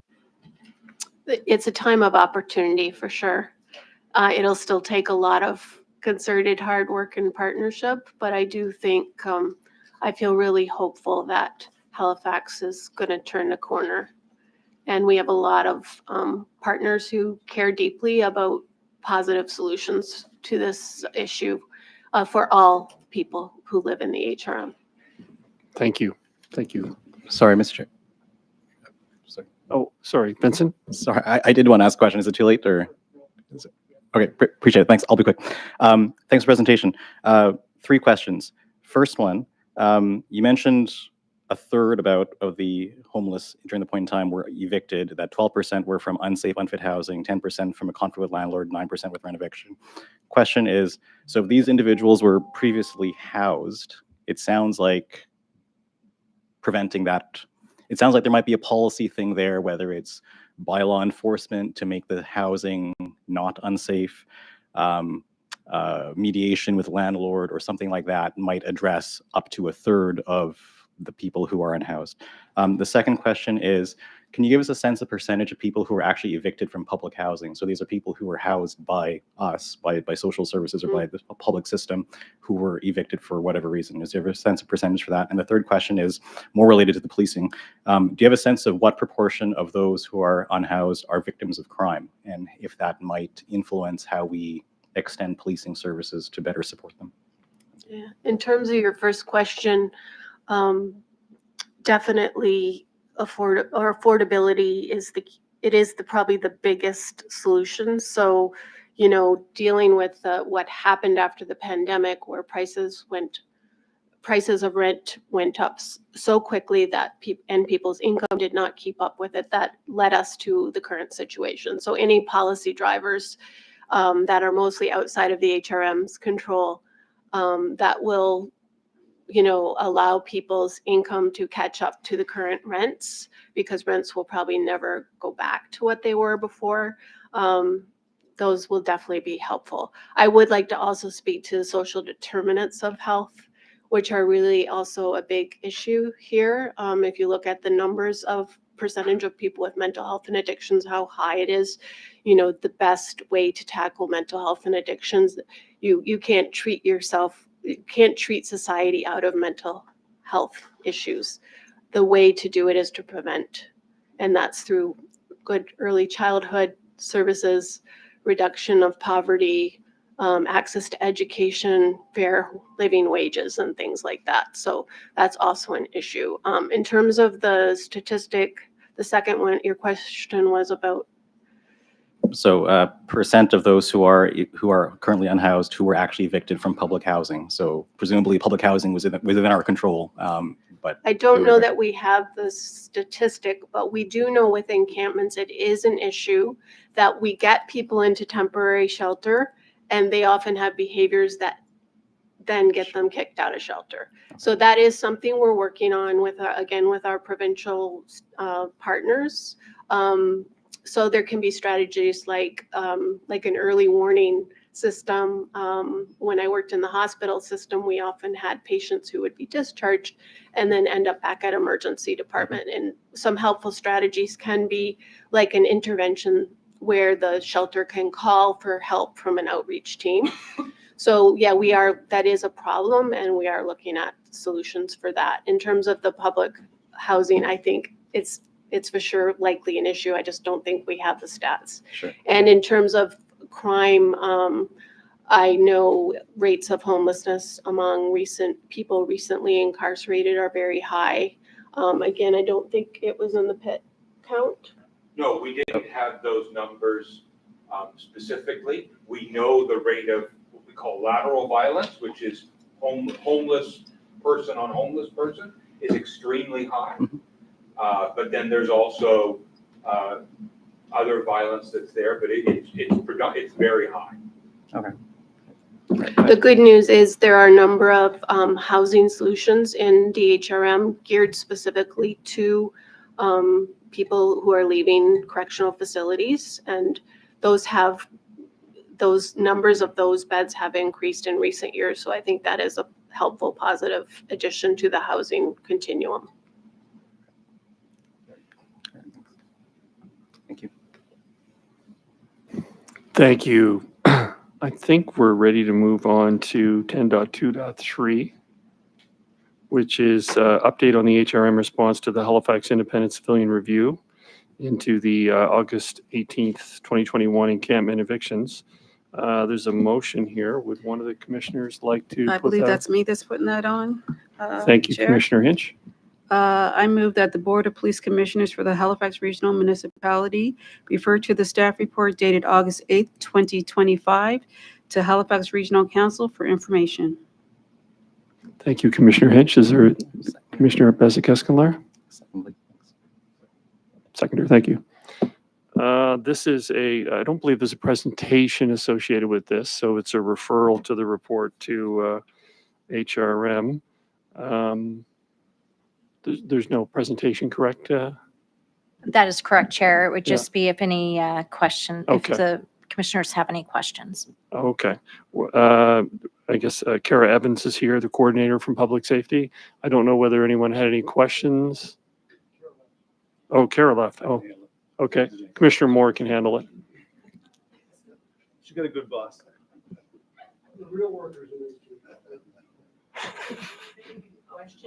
Okay, let's call for the question. All those in favor? All right, motion carried. Thank you.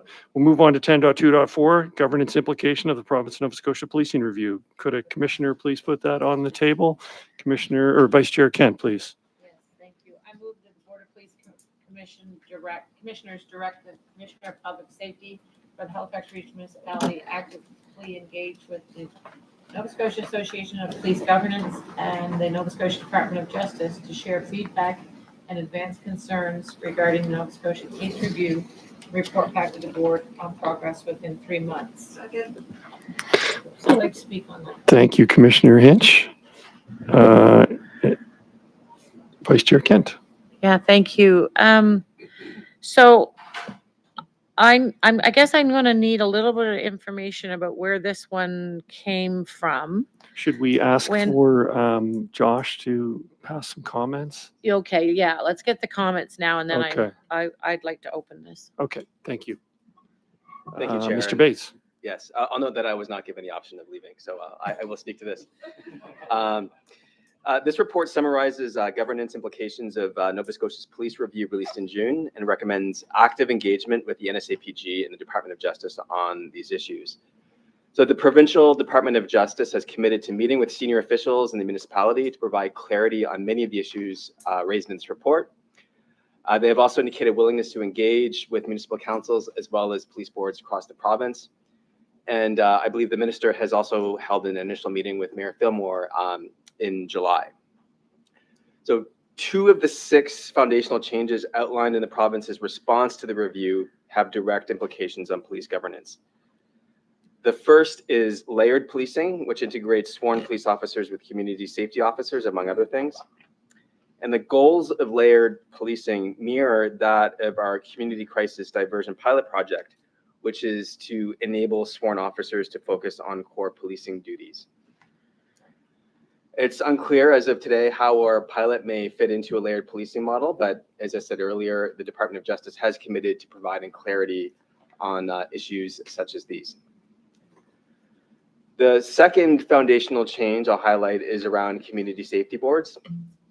The minister stated in one of her letters that such boards will complement existing boards, but it remains unclear what will be the role of today's police boards. So that's TBD. The third and final implication I'll highlight is around community involvement in police oversight, the importance of which is highlighted repeatedly in the review by Deloitte. However, the review also recommends a single provincial police agency in Nova Scotia, and the Department of Justice appears to be taking some initial steps in this direction.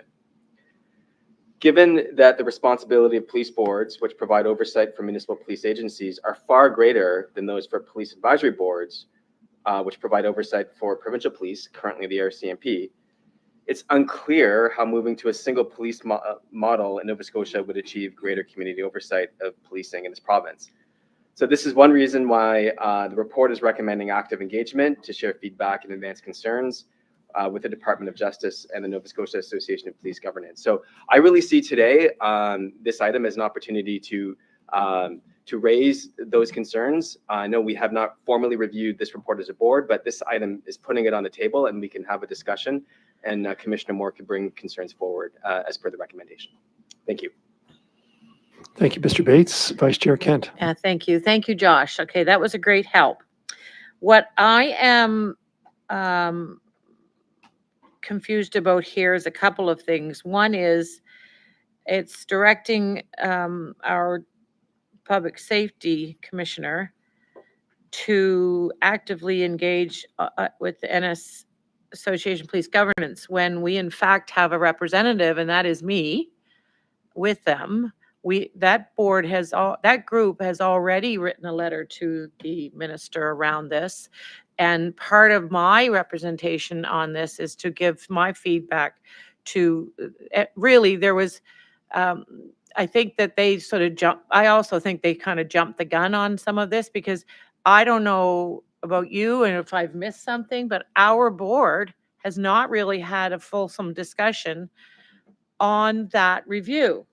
So today we're being asked to make a motion on something that is about our concerns when we haven't even hashed out what our concerns are. So I feel like this is a little bit of the cart being put before the horse. And if we're going to have a space for where we ask the public safety commissioner to actively engage, it should also be identified that that's in concert with the representative of the board for that association, whether it me or whoever. So I feel like this one should be deferred to a future date, after which, while the board creates an opportunity for us to have a very fulsome, very specific, directed, maybe a workshop environment to review and discuss what our concerns are. Because, well, the other piece is that while the Nova Scotia Association for Police Governance organization have already written a letter, the facts are we're the largest municipality in this province. Our board has a much larger capacity for concerns. And we didn't necessarily, and because we didn't have the opportunity to do that, maybe they already have. Maybe those other organizations have. But I don't think so. I think that this is very much chair driven, and it was great. It was, I kind of looked at the letter and said, okay, this is good but harmless to our organization. So, and they were anxious to get it in by a certain date. I will be attending a conference with this organization in October. I think it's around the 14th or 15th. And I know this will all be part of the discussions that are had up there. So if we could fit something in before then in the way of a workshop, because I think it's overdue. We've had that review for, I don't know, a few months now, and I think we need to sort of say, okay, we need to put a point on this and do this work.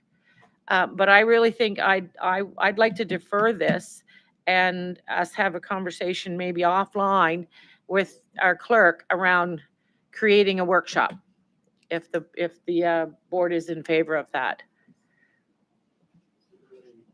So What's that? that is your motion to defer? Yes. Okay. Motion Is to there a defer. second to okay.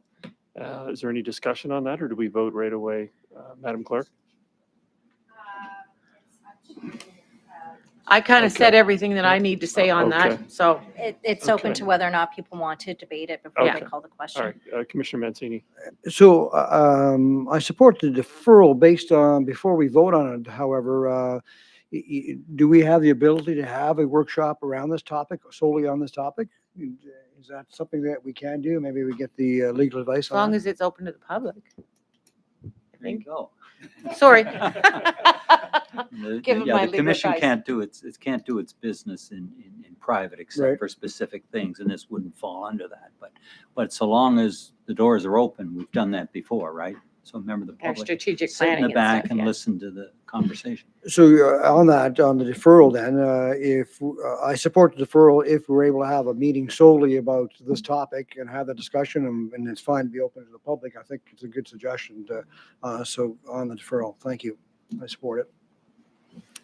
Do any other commissioners want to speak to the deferral motion? Commissioner Hitch? Was this with regards to the provincial policing review that we Right. went to? Yeah. Okay, yes, okay. I'll defer. All right, we have a number of mics left on. Yeah. Yeah. We'll call for the question. All those in favor of the deferral? Motion carried. Thank you. Move on to item 10.2.5, which is the Board of Police Commissioners revised meeting schedule. Madam, would you like to put the motion on the floor? Commissioner or Vice Chair Kent? Thank you. I move that the Board of Police Commissioners from the Halifax Regional Municipality receive the staff report dated August 18th. Am I in the right place? No, I'm not. No, that's 6. Sorry. Move that the Board of Police Commissioners, Halifax Regional Municipality approve the proposed revised meeting schedule for 2025 as outlined in Attachment 1 of the staff report dated July 16th, 2025. Thank you, Vice Chair Kent, and thank you, Commissioner Hinch, for seconding. Questions? The legislative assistant, do you have any comments on that you wanted to offer or share? No comments. If people want to comments? put it to the question, please feel free. Okay. We'll call for the question. All those in favor? Aye. Thank you. Motion carried. All right, 10.2.6, which is HRP, RCMP, HRD semi-annual crime and statistics from January to June 2025 information report. Could a commissioner please put the motion on the floor for the board to receive the information report and presentation? I'll do it unless maybe our new member would like to have a chance to move something. No? Okay. Mr. Chair, I'd be happy to move that the Board of Police Commissioners for the Halifax Regional Municipality receive the staff report dated August 18th, 2025, and an accompanying staff presentation as information. Thank you. Do we have a seconder? Thank you, Commissioner Bezic-Escalar. And we can now have the presentation. We should have the vote actually. Oh, on do we have to that. have the vote Yes, first? Yes, Oh. please. Okay. Call for the question then. All those in favor? Aye. Any contraminded? Motion carried. Thank you. So what presentation were No, you the talking next about? item. No, Crime stats, okay. but we just voted on the schedule. That was what the vote was, right? No, this was, To receive it. Did we vote on the schedule? that was just receiving Okay, it, so now sorry. we'll have a. yeah, Thank you. Sorry. Gotcha. We just accepted it.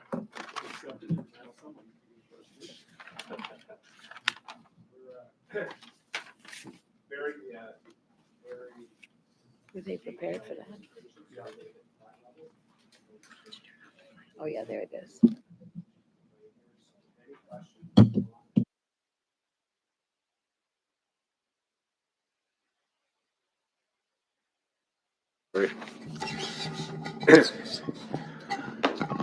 Very detailed presentation, significant information in there covering a wide spectrum. I think it'll provide a whole lot of insight into the crime trends this year versus last year. We're going to tag team this one. It's going to take more than a couple breaths, but we're going to stay at a high level, and any questions, feel free. This is the first joint presentation, covers January 1st to June 30th for HRD and HRP. And the next one will cover the period of July 1st to December 31st. Yeah, so this is the first one, so it will have both HRP, HRD, and combined statistics all together. So it is actually rather lengthy, which is actually because it's statistics, it's lengthy. So we'll, like we say, we'll go through it. You'll have all the information that you can make an informed decision on at whatever time. Just said, if we're talking from calls for service, we're talking about public generated calls, which is when someone calls us, proactive calls, which are calls that we generate for patrols, traffic stops, proactive assignments, and then online reports, which are certain non-emergency crimes or incidents reported through the online reporting form. Look at that. So this graph represents the total calls for service for the first 6 months of this year, 126,000 for both us and RCMP, which is a 7% increase when compared with the same period in 2024. Of note, we'll see proactive calls have gone up a bit as well, and we'll speak to that more specifically. From an HRP perspective, total calls for service for the year so far is 77,000. Proactive calls, which I'll speak, is a 20% increase in the number of proactive calls. And what I want to, so that's when I sat here before in the past and talked about adding more bodies and doing more things so we can get out to do proactive calls. This is the results that we were actually looking for. Traffic stops, proactive calls, foot patrols, proactive signs, those sort of things. Also, for a 3-month period this year, we instituted what we called an alternative response unit. It's a pilot for 3 months, where it allowed some officers that didn't require someone going to some place to do something, but at the same time, had officers actually contacting with people, with someone with a roving capability if something needed to be done. And we saw that actually it was very well received by the membership because it allowed them to go and do some of these more proactive. So we are actually looking at ways of sort of formalizing that going in the future.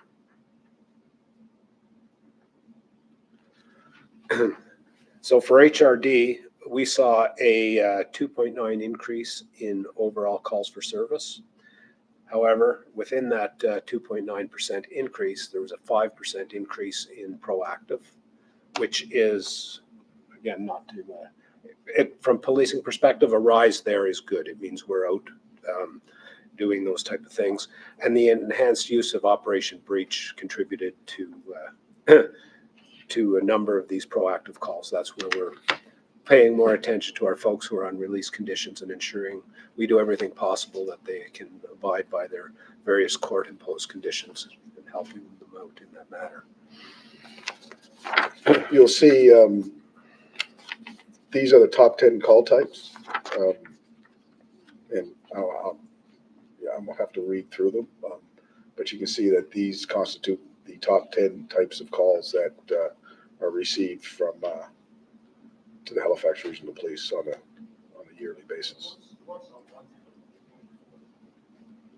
Pardon me? That would be a call if someone calls in that someone's here that we don't want. So, but an unwanted person call is yeah. But basically, yeah. I think they are in order. Yes. Yeah. Yeah. Now, some of these calls can morph into something else, obviously, in terms of. But this is the top 10 call types. And for HRD, again, the list of the top 10 calls with driving complaints, which makes sense given the roadways and whatnot within the area that we police.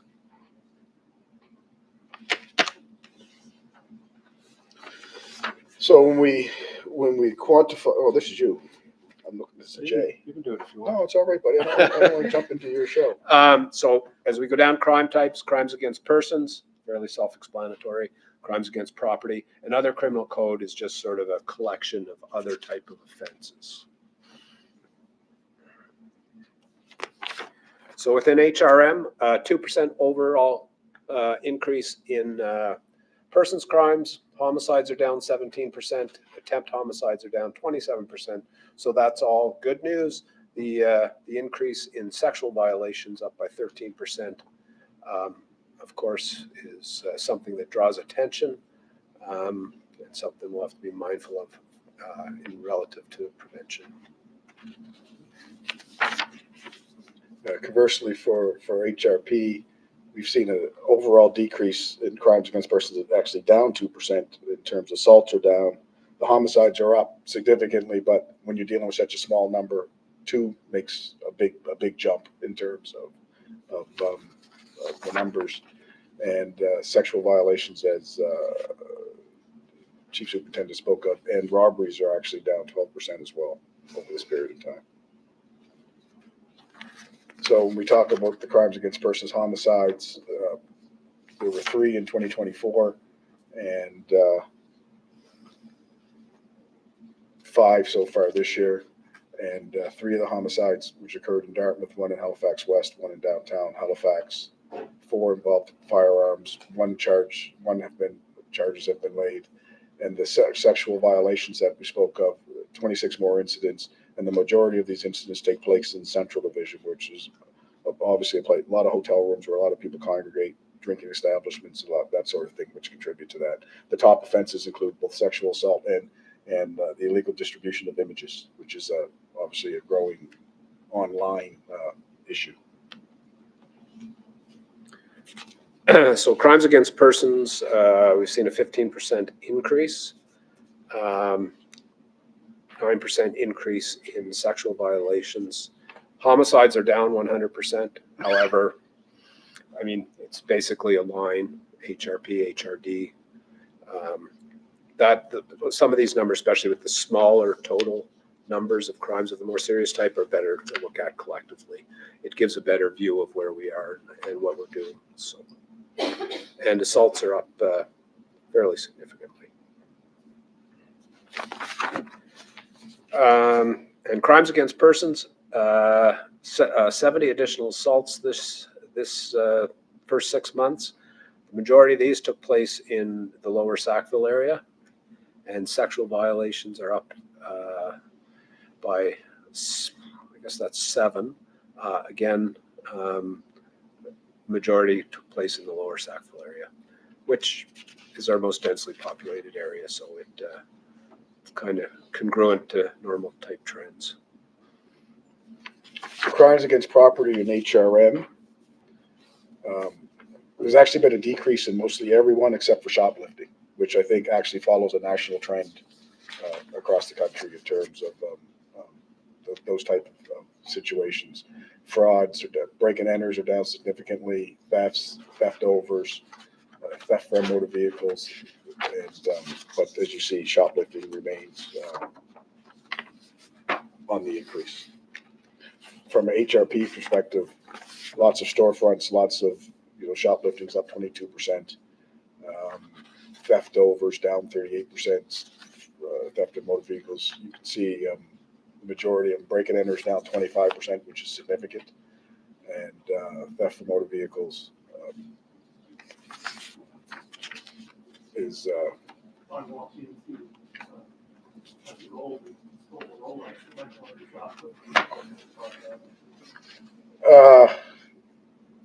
actually it'd probably be theft over 5,000 if you're going in terms of the nature of what it is, right? Yeah, you'd be an unwanted person too, there, Commissioner. So, but shoplifting speaks to those. Person goes in, steals something, and runs out.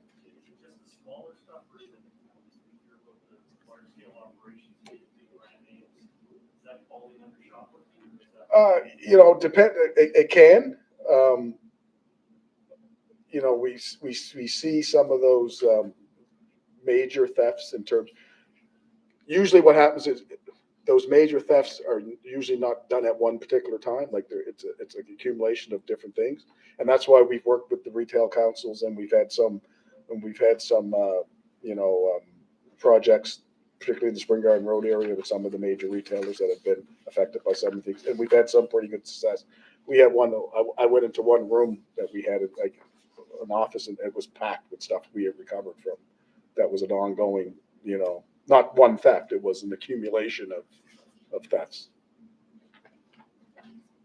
So, like I said, shoplifting, 602 additional incidents. Like I said, Dartmouth, predominantly thefts of grocery and liquor stores. Liquor store thefts have been an ongoing issue in terms of for quite some time. And like I say, the stolen goods, we focused on proactive activity and targeting hubs selling stolen goods. So within HRD's area, many of the numbers are down. Shoplifting is down significantly. You'll see the highest increase within theft under. However, it's the numbers are not that large. Although I'll be interested to see the next report because we've seen multiple liquor store thefts occurring outside HRP in the last month or so. So I'm not that hopeful the numbers are going to be quite as nice this time around, but break and enters are down, so that's a good thing. And thefts of motor vehicles are up by a couple, but no huge changes other than the shoplifting and the break and enters. Crimes against property, theft under $5,000 is up 13%, and theft from motor vehicles is down by 2%. Focusing on higher risk areas in association to shoplifting, or we've seen some in some new spots associated to the liquor matters of late. Other criminal code, which, so those things that fall outside both either the persons or the property crime. In terms of what we've seen an increase in overall HRM arson. Again, we're talking small numbers. Bail violations, which is a big number, we've seen that go up. But bail violations going up actually is not a bad thing. That's actually a sign of enforcement being done around, like you said, Operation Breach or those type of things. Again, drug offenses similarly in terms of, because it talks about enforcement for drug offenses, and then offensive weapons being down, which is a good thing as well.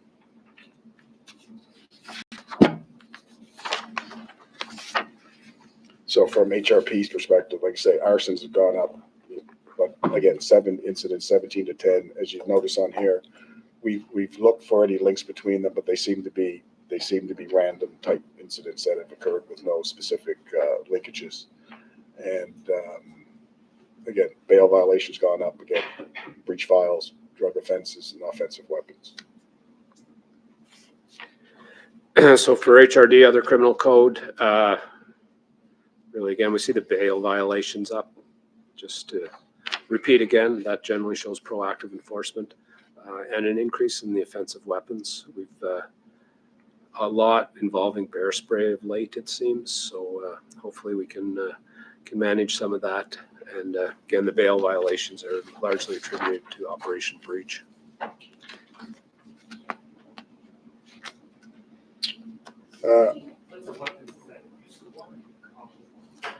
There's a whole variety. Yeah. It could be using one, it could be possession of one, it could be displaying one.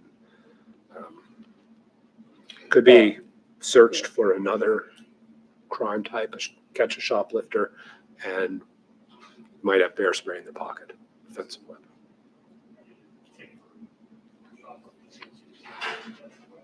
Yeah. Shooting incidents, which we have highlighted here. Obviously, we talk about this probably all the time, so it's probably doesn't come as a surprise in terms of, but we've seen an increase compared to the same period in 2024.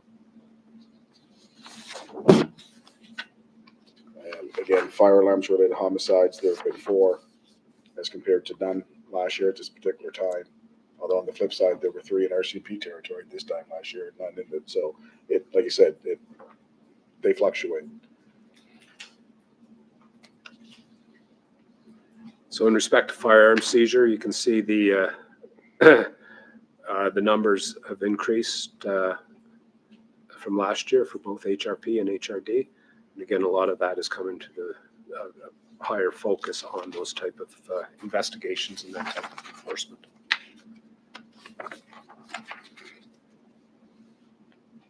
The next one is just kind of breaks down as we go into the next portion of this presentation, the various crimes within the areas. How it's distributed, this gives you a sort of visual graphic of where the majority of the crime is distributed by the policing districts. So for me, it would be Central, East, and West. For John, it's the different, Cole Harbour. So the majority Central, which is downtown Halifax, followed by East, which is where we're at right now in Dartmouth, and then followed by West, which is out in, obviously, the most populated areas and the areas with the most amount of traffic and stuff. What's that? Yeah, you know, and particularly like a place like Central, for instance, it's not necessarily everyone that lives it, but everyone goes there, right? So if there's a hockey game, there's extra 10,000 people that are in Central that particular night, right? That don't, you know, that could, in any downtown city in terms of that's where people congregate. That's where the majority of your drinking establishments are. That's where your, you know, and you know, and then as we start to move more people into the downtown core, just, you know, that's what contributes to that. And this just puts in a numerical value in terms of the circle graph we just saw a few minutes ago of the HRP breakdown. Again, central, east, and west. That's normally how it usually falls. And then this one, the same, breaks it down into numerical per sort of geographic or historic geographic area, with Lower Sackville accounting for 40%, all the way down to North Central, which is 3%. So pretty straightforward. Traffic and collisions within HRM. Total motor vehicle collisions are down 7%. Injuries are down 20%. However, fatalities are up 14%, but that is one more than last year. So with the enforcement is up 6%. So that'd be overall SOTs. That'd be a lot of tickets for just accidents. Yeah. So for HRP's perspective, again, the fatalities are up 33%, but again, such small numbers. We're talking one. And as we talk about here, impaired driving has gone up in terms of 13%, but again, that's an enforcement-related initiative in terms of events. MVA tickets up 3%. Injuries again down 38%, and accidents in total down 10%. Although it's actually because the way things get reported, it doesn't seem that way in terms of, because you're hearing about accidents and stuff all the thing, and part of that is just, you know, the reporting nature of it, I think.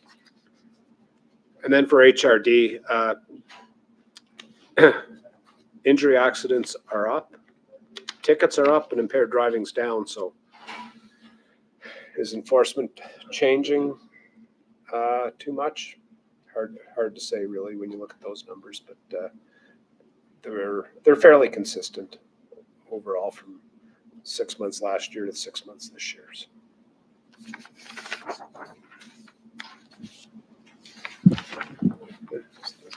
Commissioner Hinch, or sorry, Commissioner Mancini. Very good presentation. This is the way it should be, and it's much easier to understand. So thank you to both police forces. Mr. Chair, the next time we get this presentation, I would ask that maybe it's first on the agenda, because it's been a long day and there's lots here to digest, and maybe there's a chance to come back to this at the next meeting and talk about it a little bit more. But very well presented. I think it's easier for us to articulate. I already set it forward to my colleagues at council so they can take pieces out and share in their newsletter, and I think it's just easy. So well done, gentlemen, and to you and your team and folks behind So you. we'll accept it. We'll accept it, but I'll just channel it through me back to the folks that are sitting back here. Yeah, so well done. I mean, this is easy for us to understand. I think it's easy for our residents to understand. I wish we're running out of time. It's late now. It's long. There's a lot of questions I do have. I do have one question. I'm looking, as we finish on traffic collisions, I'm looking for help, but I don't know if you're comfortable in participating in this, assisting us in this help.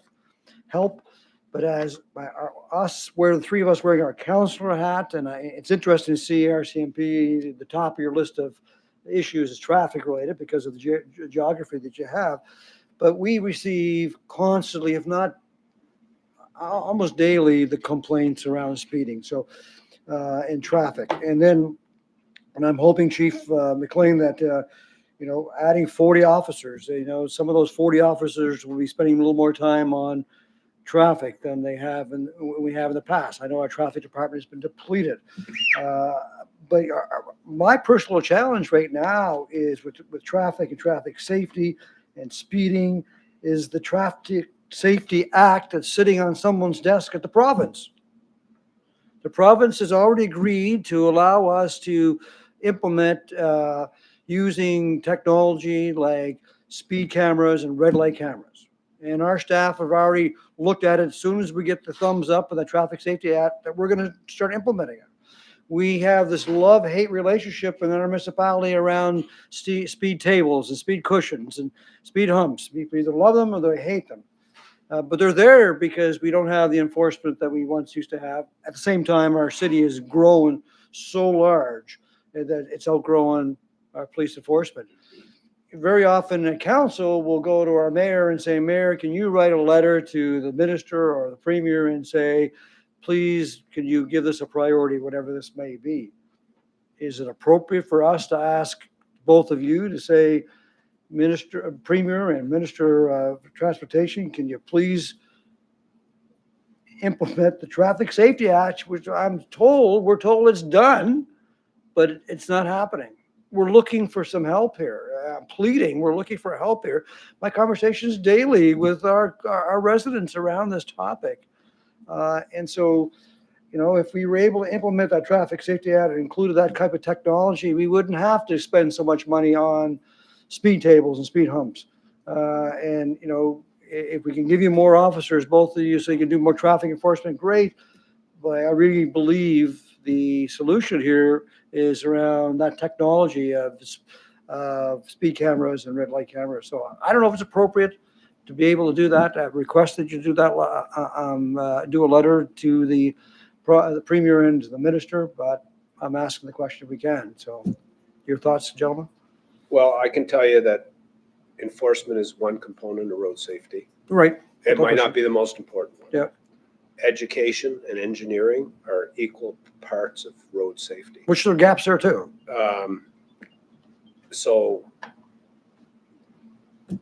there's multiple, in order to change, there's multiple things that have to occur. I don't know the stats on cities that use speed cameras in respect to injuries and fatalities, which, let's face it, that's what we want to avoid. Yep. The bulk of our traffic complaints are from within residential areas of people speeding. When we go in there to do targeted enforcement, oftentimes they're not really speeding. 50 kilometers an hour in residential streets seems exceptionally fast. So I don't think I answered your question, but I don't think I'd be comfortable writing to say, you know, we need a legislative change when I'm not 100%. They've agreed to do the change. It's done. We're just needing a little gentle push to give it to us. But I can tell you in terms of, again, you know, I think HRM has probably reached out several times from that conversation. I mean, Absolutely. I'm pretty sure the Nova Scotia Chiefs of Police Association is supportive of the traffic safety. So that may be an avenue in terms for advocacy, you know, for that particular, you know, our conference is the next, well, it's the one I think Councillor Kent already referred to, one in October in terms of, so, you know, I don't really see that as a huge issue in terms of, you know, advocacy. That's part of the job of the Nova Scotia Chiefs. And, but yeah, you're right in terms of it has been on the table for a long time. Like I said, I remember I went to the legislature the day it got proclaimed. Yes. I was a superintendent. Yeah. So in There you terms go. of, you know, it was a while ago. So, well, maybe Mr. Chair is taking this offline. I'm looking at Commissioner Moore. Maybe this is a conversation we can have offline. If it comes from the Board of Police Commissioners and goes to the Nova Scotia Chiefs of Police, I'm thinking you're going to have we have over 500,000 residents now in HRM, and a great majority of them, not all, are welcome. So it'll be a love-hate relationship too. When you get that letter in the mail and you got a ticket, you're not going to be happy about it. But there's a large portion of the population will be supportive. So maybe I'll take that initiative, Bill, and you and I can chat about it after. Thank you both. Thank you for the staff to put this together. Well done. Let's do it again. Let's put it in front of the agenda so we can have lots of conversation. Well done. Vice Chair Kent. Thank you, Mr. Chair, and thank you, Commissioner Mancini.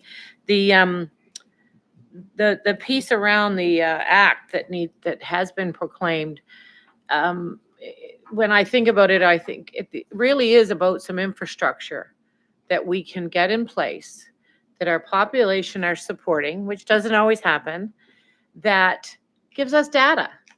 The number of times that I've had conversations with our policing as counselor, police partners, it's often comes down to data that creates the motivation for the upper echelons of our policing services to make decisions about where resources go.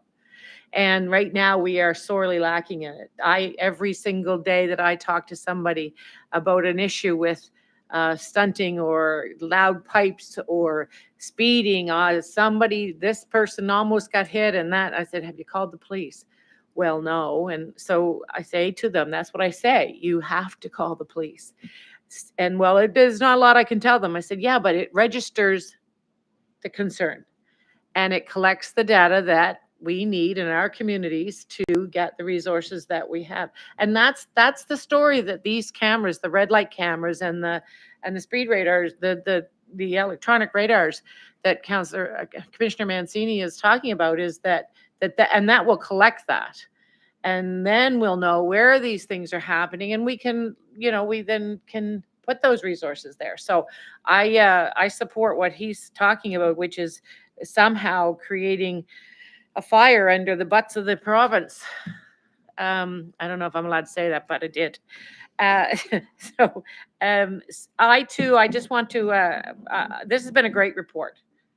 This is a keeper. This is one of the ones that I didn't get to print off, although I printed off some because I read better on paper. But I like it. I like the way that it was presented. I think that it's a great example of our integrated space that we have, and it's. Me and John were up all night putting this together. Yeah, did you? Yeah. Is that true? You folks behind him, you're making him look good. But so on that, I do want to. We have new members around the commission, and I just want to remind you of the difference in when you are looking at statistics with high volumes. We have a city center, and that is where the population is more dense. And our RCMP folks, they have some suburban areas where it's a little denser, and those areas are going to grow. But right now, the geography and the state of play is different in our RCMP sector than it is in our HRP. It's equally important. Still need the information and the service delivery that we're attempting to get. But when we're looking at stats, that's an important piece to remember. That's all I'm saying, is that we have to be, and those are good, and those are the kinds of things that we can ask questions on, really. If you as a new counselor are not sure why that number is low or lower than the counterpart, right? So just something to think about. But I'm happy to see some of these numbers. I thought they'd be a little worse than they are, frankly, in some cases. So I think, and now that we've received it in this fashion, it's going to be really nice next time to be able to look at it differently for us. So you folks are used to having all that data, and you're reading that all the time. This is going to be a great help to us. So thank you. And I'd just like to add too, in terms of, we recognize, and well, there is also there is a place where crime goes unreported on a whole bunch of levels. Let's just recognize that in terms of, of icebergs and sort of stuff, the stuff that gets, but like you said, at the end of the day, you know what you know, I guess. At the end of the day, you have what you have. But I do recognize that there is a space out there where there's a lot of, especially in petty crimes and people whose cars get break that just don't report it and all that other stuff. I recognize that, but that's why it is important to try to have it reported, even if it's just for a sense of having a sense. But I just want to say it's not always an easy sell. Right. It's not, no, I get it. Right? Somebody call it in. No, I get it. But when they know that it's about offering, then being part of the decision to bring resources to the community, that tends to help them sway. Thank you, Mr. Chair. Commissioner Bezic-Escalor. Thanks, Chair. Thank you both and to your teams for the report. I agree, this is a great report to get. Each of these data points that you generated is, there is an individual officer behind each of these things. So I just wanted to thank both of your teams for all the work that all of this reflects. One suggestion for a future report would be to do the report by rate or per capita. I think that might allow us to compare against other jurisdictions and also get us an additional sense of how this compares to our peer communities. I also wanted to voice my support. I'm not a counselor, but Councillor Mancini, you did say, amongst the councillors, you agree on the idea of the speed cameras and alternative enforcement. There's good evidence from this from a public health perspective as well. I'm just reading from one review article here. So even with a small reduction in speed from 1 to 15%, so not really slowing many people down, you are getting to that high range of people who actually are killing people. And you do get a 44% reduction in fatal and serious injury crashes in locations that have cameras versus those that do not.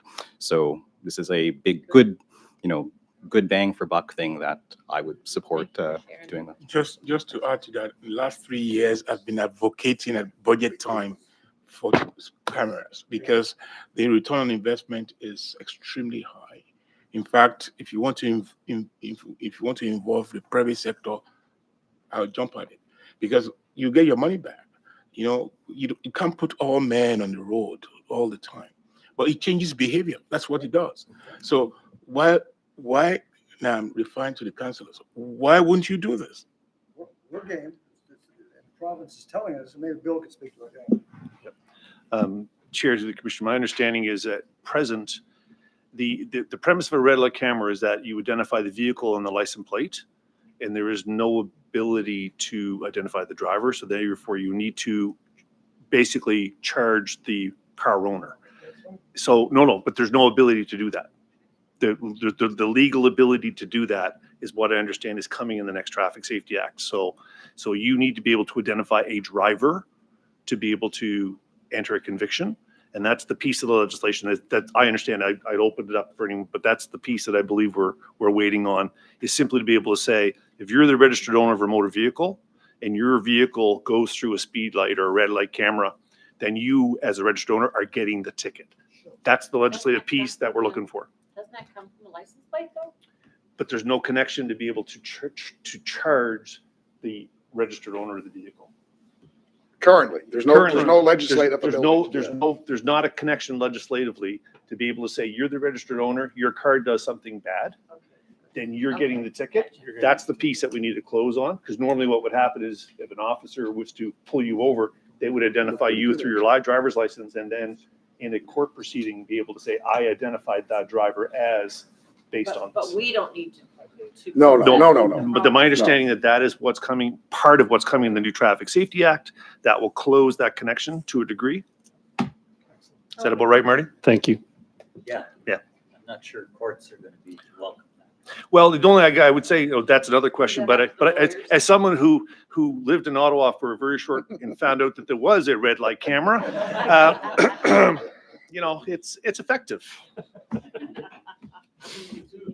Yeah, I can attest to Quebec's as well. Any other questions? Commissioner Carter. Yeah, I just wanted to thank the RCMP and HRP to the report. It was excellent. It lays it out pretty clear for everybody, and the public will be able to see that, and they'll understand that quite easily. So appreciate that very much, and all the staff that helped to create that. Just want to comment along the lines on the photo radar. I did some research on a paper that I did on photo radar, and you have to be cautious. It's not a revenue stream. Nope. And Alberta and Calgary found out that, and they had to change everything. So they now post signs where it is, so you were warned of it. It still does what it's supposed to do, slow the traffic down, but you have to sign it. And England, what they do is they don't put it permanently, they move it all over the place. Right. And And they actually had kids, pranksters, that moved the signs, and the people where they put the signs were really happy because it slowed the traffic down there. So we have to understand that those sorts of things have to be looked at, and that's all I say. We'll have another discussion, I'm sure, on that. In Manitoba, they have to be signed unless they're temporary construction. Okay. Yeah. Well, when I got one, there was a sign, and then I saw the flash in my rear view mirror, and I realized, damn it, that sign did have a camera associated with it. All right, okay, no other questions. We'll move on here. Added items. We don't have any added items. There's no in-camera session today. Notices of motion. Are there any notices of motion? No notices of motion. Tony, any notice of motion? No? Okay. Date of the next meeting is September 24th, which is the start of the budget review process, unless we happen to come to some consensus around a workshop for the policing review to collect the board's thoughts. So I don't know. We'll have to, that'll be optimistic to think if we're going to get that in between now and then, but yeah. Yeah, absolutely. Yeah. Yeah. Yeah, well, the survey people too. We got, yeah, yeah. So then, item 15, adjournment. Done. Thank you, everybody, for all the hard work, and enjoy the last few warm days of summer, because when we meet next, it will be fall.